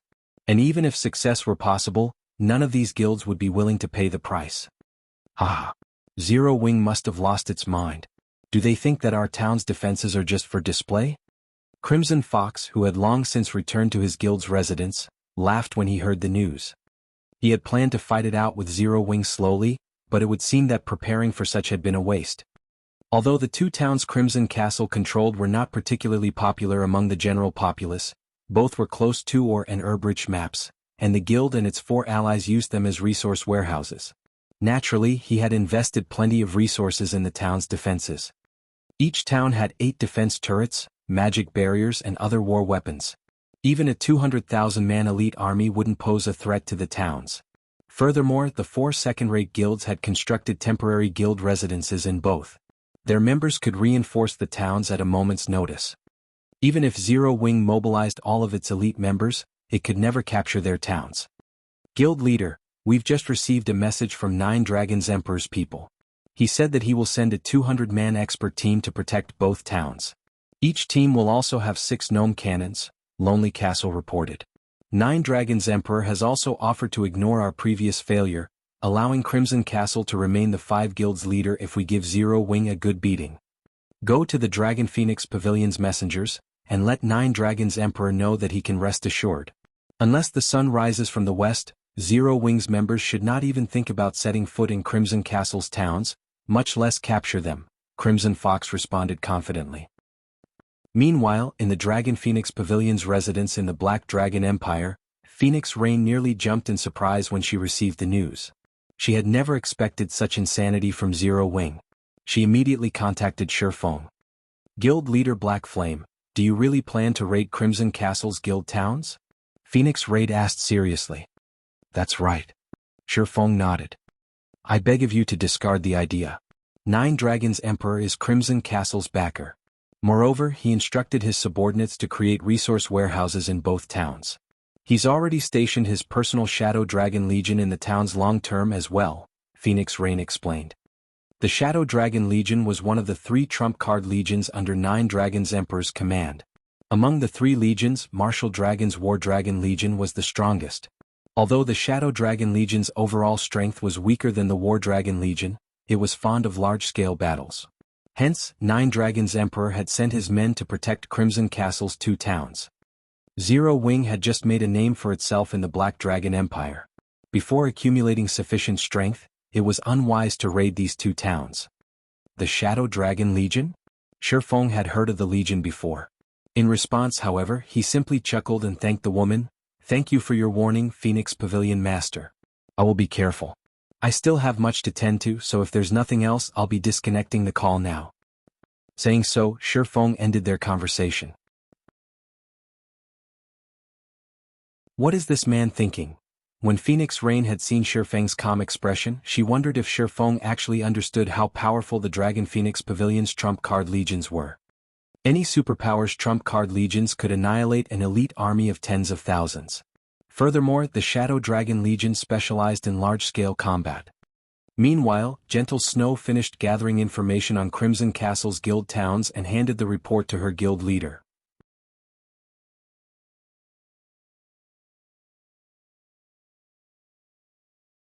Chapter 1428, Aqua Rose's Class Change. Chapter 1428, Aqua Rose's Class Change. Guild Leader, both towns have been heavily fortified. Each town has 8 defense turrets. Normally, each town also has over 15,000 players. Including the other 4 second-rate guilds members, there should be over 20,000 players residing in the towns. Crimson Castle has also employed high-quality NPC guards. Of the 1,000 NPCs in each town, over 60 are Tier 2. Capturing these towns won't be easy. Moreover, as soon as we attack, the other guilds will send reinforcements. Based on our estimates, each town should have over 100,000 players. We'll likely have to use everything Zero Wing has to capture them. Gentle Snow briefly explained the situation in the towns. She had been shocked to learn about their defenses. First-rate guilds towns usually only had half a dozen or so defense turrets. After all, these defensive structures were expensive to build. Hiring high-tiered NPC guards wasn't cheap either. Generally, a town had a mix of Tier 1 and Tier 0 NPCs. Guilds only hired stronger guards if the town were particularly important. Yet, both of Crimson Castle's towns had impressive defenses. Zero Wing couldn't even strike the weaker town first, using its success to damage Crimson Castle's morale. Good. Instruct both the main force and the Dark Gods Legion to set out. Since it's closer to Lakeheart City, we'll target Green Rain Town first, Feng said and nodded after glancing through the information. We're only mobilizing our main force and the Dark Gods Legion? Gentle Snow was stunned. Was this a joke? Together, Zero Wing's main force and the Dark Gods Legion only had over 1,000 members. Even if they were experts, sending 1,000-plus players to raid a guild town was reaching for the impossible. Of course. Why would we need so many people just to raid a town? Feng asked Gentle Snow curiously. The woman was speechless. They were going to raid a town protected by tens of thousands of players, yet in Feng's eyes, they were just heading out to exterminate a bunch of common monsters. However, once Feng had given the order, Gentle Snow had no choice but to dispatch the 2 forces. As Feng prepared to lead his army to Green Rain Town, he received a communication request from Aqua Rose. "Why are you out so soon?" Feng asked. It had only been a few days since Aqua Rose and the others had begun to challenge the Sea God's legacy. None of them should have returned this soon. "I'm not fast. Time in the legacy space is different from God's domain. 4 days inside is the equivalent of 1 in God's domain," Aqua Rose explained. After entering the legacy space, the time flow difference had shocked her. If not for the lack of EXP from the monsters inside, she would have leveled up a few times. Instead, she was still level 50. Well, how did it go? Feng asked. The Sea God's legacy contained 10 individual legacies. Any one of them could improve a player's strength tremendously. Take a look at this. Aqua Rose said as she waved an icy blue crystalline staff. Streams of water rotated around it, and the staff itself radiated a faint trace of divine might. Could you have? Feng could not help his shock as he stared at the staff. That's right. I've obtained the Sea God's legacy and have officially become a Tier 2 player, Aqua Rose announced in delight. She had gone through a lot of trouble to obtain the Sea God's legacy. Fortunately, she had consumed the moonlight fruits before entering the legacy space, slightly increasing her physique. With refinement realm combat standards, she was able to clear the legacy trial. Not only had she obtained the Sea God's legacy, but she had also acquired the Sea Dragon Staff, a growth-type weapon specifically made to amplify the Sea God's legacy's strengths. Unlike ordinary growth-type weapons, the Sea Dragon Staff could reach fragmented legendary rank. It would help Aqua Rose display the full potential of the Sea God's legacy. Feng was dazed for a moment. The Sea God's legacy. He had only hoped that Aqua Rose or one of the others would obtain the Sea God's Guard legacy. He hadn't been terribly optimistic that one of them would actually obtain the Sea God's legacy. After all, the Sea God's legacy even surpassed peak legacies. It was extremely difficult to obtain. Guild leader, you're going to raid a town, right? Can I join you? Aqua Rose asked. Of course you can, Feng said, laughing. Even if she hadn't asked, he would have summoned her to join the battle. He was not certain of exactly how powerful the Sea God's legacy was. He only knew that the legacy's owner would be an absolute overlord at sea, invincible among opponents of the same tier and level in naval combat. Naturally, he was curious to see how powerful Aqua Rose could become with the Sea God's legacy at her command. Wonderful. I'll head over right away, Aqua Rose said, smiling. Lake Heart City Region, Green Rain Town. Since Zero Wing had announced its intention of raiding Crimson Castle's guild towns, the normally lackluster Green Rain Town brimmed with players. Crimson Castle and its allies weren't the only players in the town. A large number of independent players and members of the various major powers in the Black Dragon Empire had made the trip to watch the upcoming guild war. The reason these spectators had gathered here instead of in Blackhorn Town, Crimson Castle's other town, was Zero Wing's announcement that it would raid Green Rain Town before moving on. Zero Wing is really bold. When others try to raid a town, they try to keep their movement secret. Yet Zero Wing publicly declared its plan to raid Crimson Castle's towns and which town it had hit first. It's likely that Zero Wing wants to show off its strength and frighten the other guilds by ensuring that players are here to watch. However, doing so will make raiding Crimson Castle's towns much more difficult. Zero Wing is trying too hard to appear powerful. Even if Zero Wing is Starmoon Kingdom's overlord, it has only recently started to develop its branch guild in the Black Dragon Empire. The branch guild still lacks various aspects. Waging a war against Crimson Castle right now is foolish.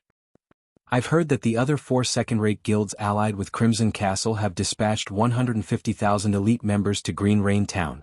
Including Crimson Castle's 30,000 elite members, there are 180,000 elite players fortifying the town. Taking into account their terrain advantage, Zero Wing isn't likely to succeed even if it sends every one of its members in the Empire. In the end, Zero Wing will embarrass itself by attacking Crimson Castle. The players resting in Green Rain Town's bars merrily discussed the upcoming war. Zero Wing had already become the center of attention in the Black Dragon Empire after winning the ranking competition. Following its declaration of war, even more players began to watch the guild. Although the Empire's various guilds frequently clashed, very few were willing to raid an enemy guild town. After all, guild towns were easy to defend but difficult to attack.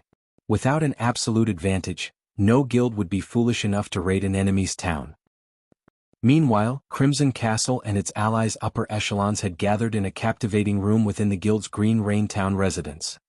Guild leader Fox, our guild's members have arrived. They will be at your command, a dignified level 45 shield warrior reported to Crimson Fox, who lounged in the guild leader's throne. If that is not enough, our 4 guilds can still mobilize an additional 60,000 elite members. We'll put Zero Wing through the ringer. Good. As long as we injure the guild and make 9 Dragons Emperor happy, we'll all receive even more resources in the future, Crimson Fox said, smiling. With over 180,000 elite players fortifying Green Rain Town, not even a superpower had any hope of a successful raid, much less Zero Wing. As long as they devastated Zero Wing's army, the guild's development in Lake Heart City would suffer. Guild leader, our scouts have reported that Zero Wing's members are on the way, Lonely Castle, who stood behind Crimson Fox, whispered in the man's ear. They're finally here? Crimson Fox smiled. He then asked, "How many are there?" "There seems to be only a little over 1,000 players," Lonely Castle replied, uncertain.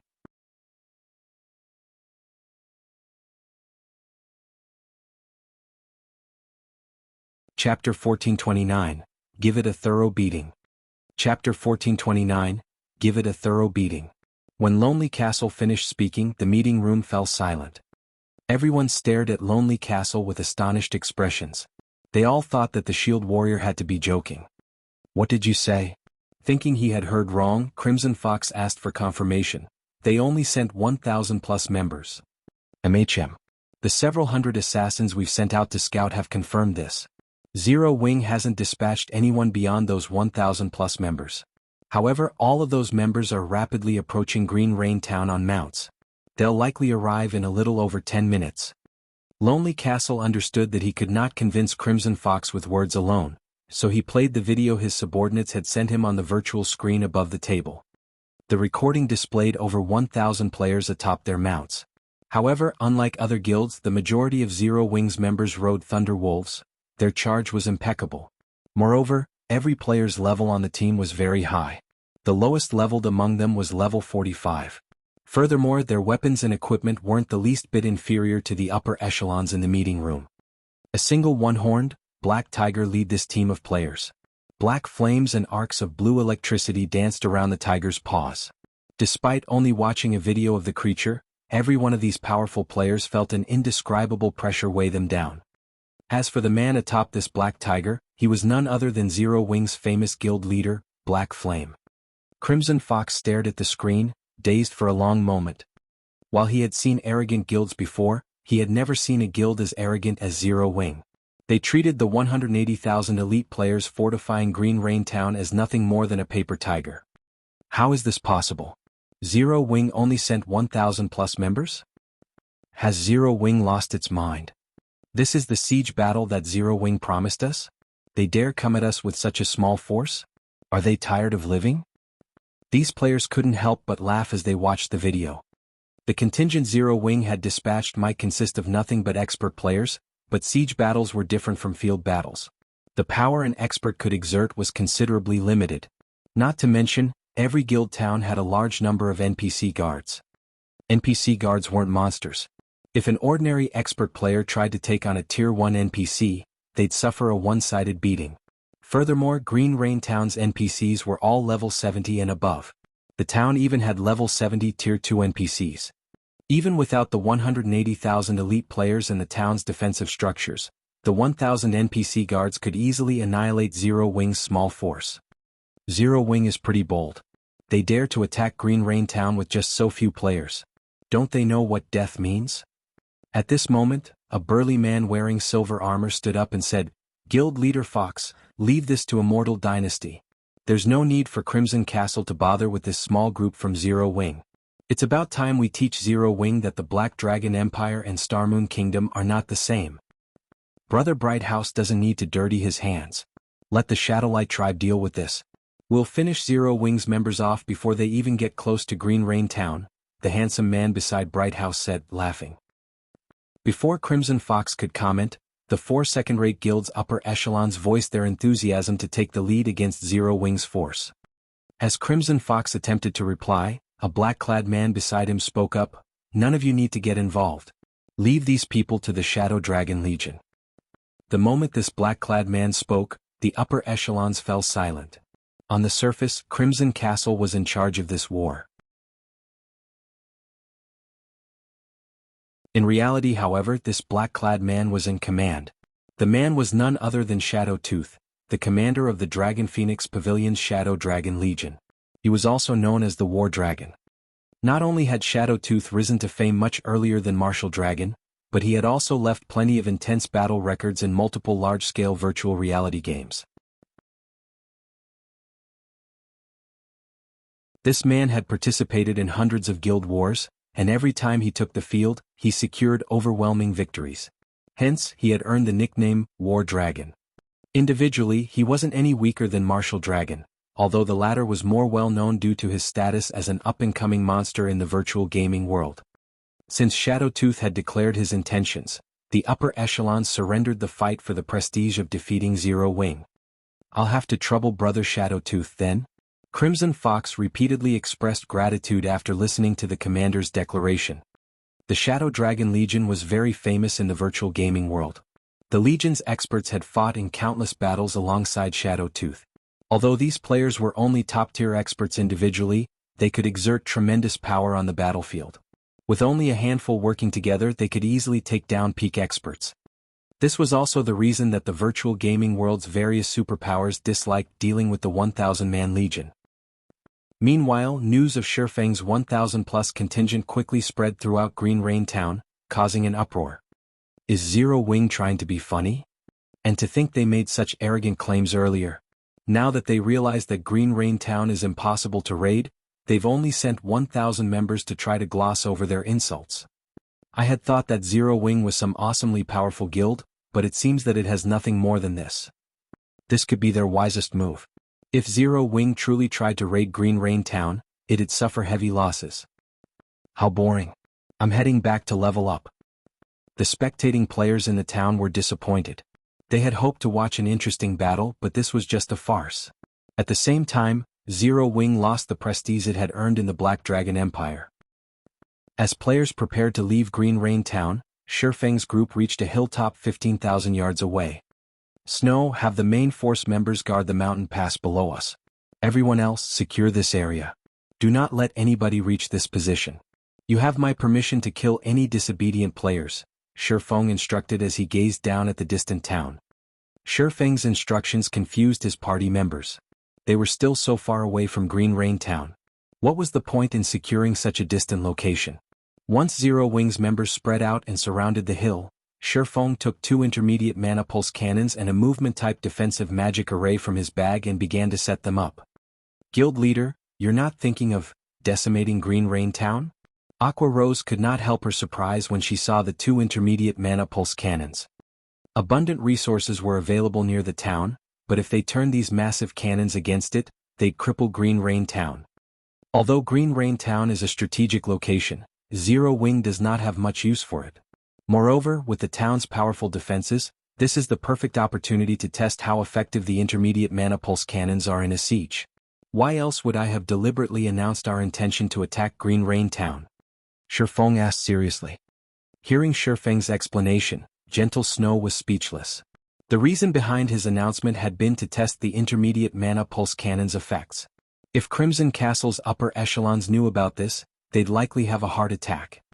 A moment later, Shifeng finished setting up the 2 intermediate mana pulse cannons and the movement-type defensive magic array, filling them with magic crystals.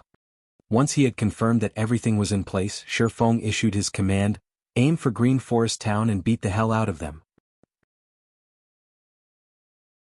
You're tuning in to the Han Li's Wuxia Adventures YouTube channel. We're so grateful for your support, and don't forget to subscribe to join us on this incredible journey through captivating stories. Your generosity through donations truly makes a world of difference, as it's the primary source of revenue that allows me to expand and enhance this channel for you. Thank you from the bottom of my heart for being a part of this adventure.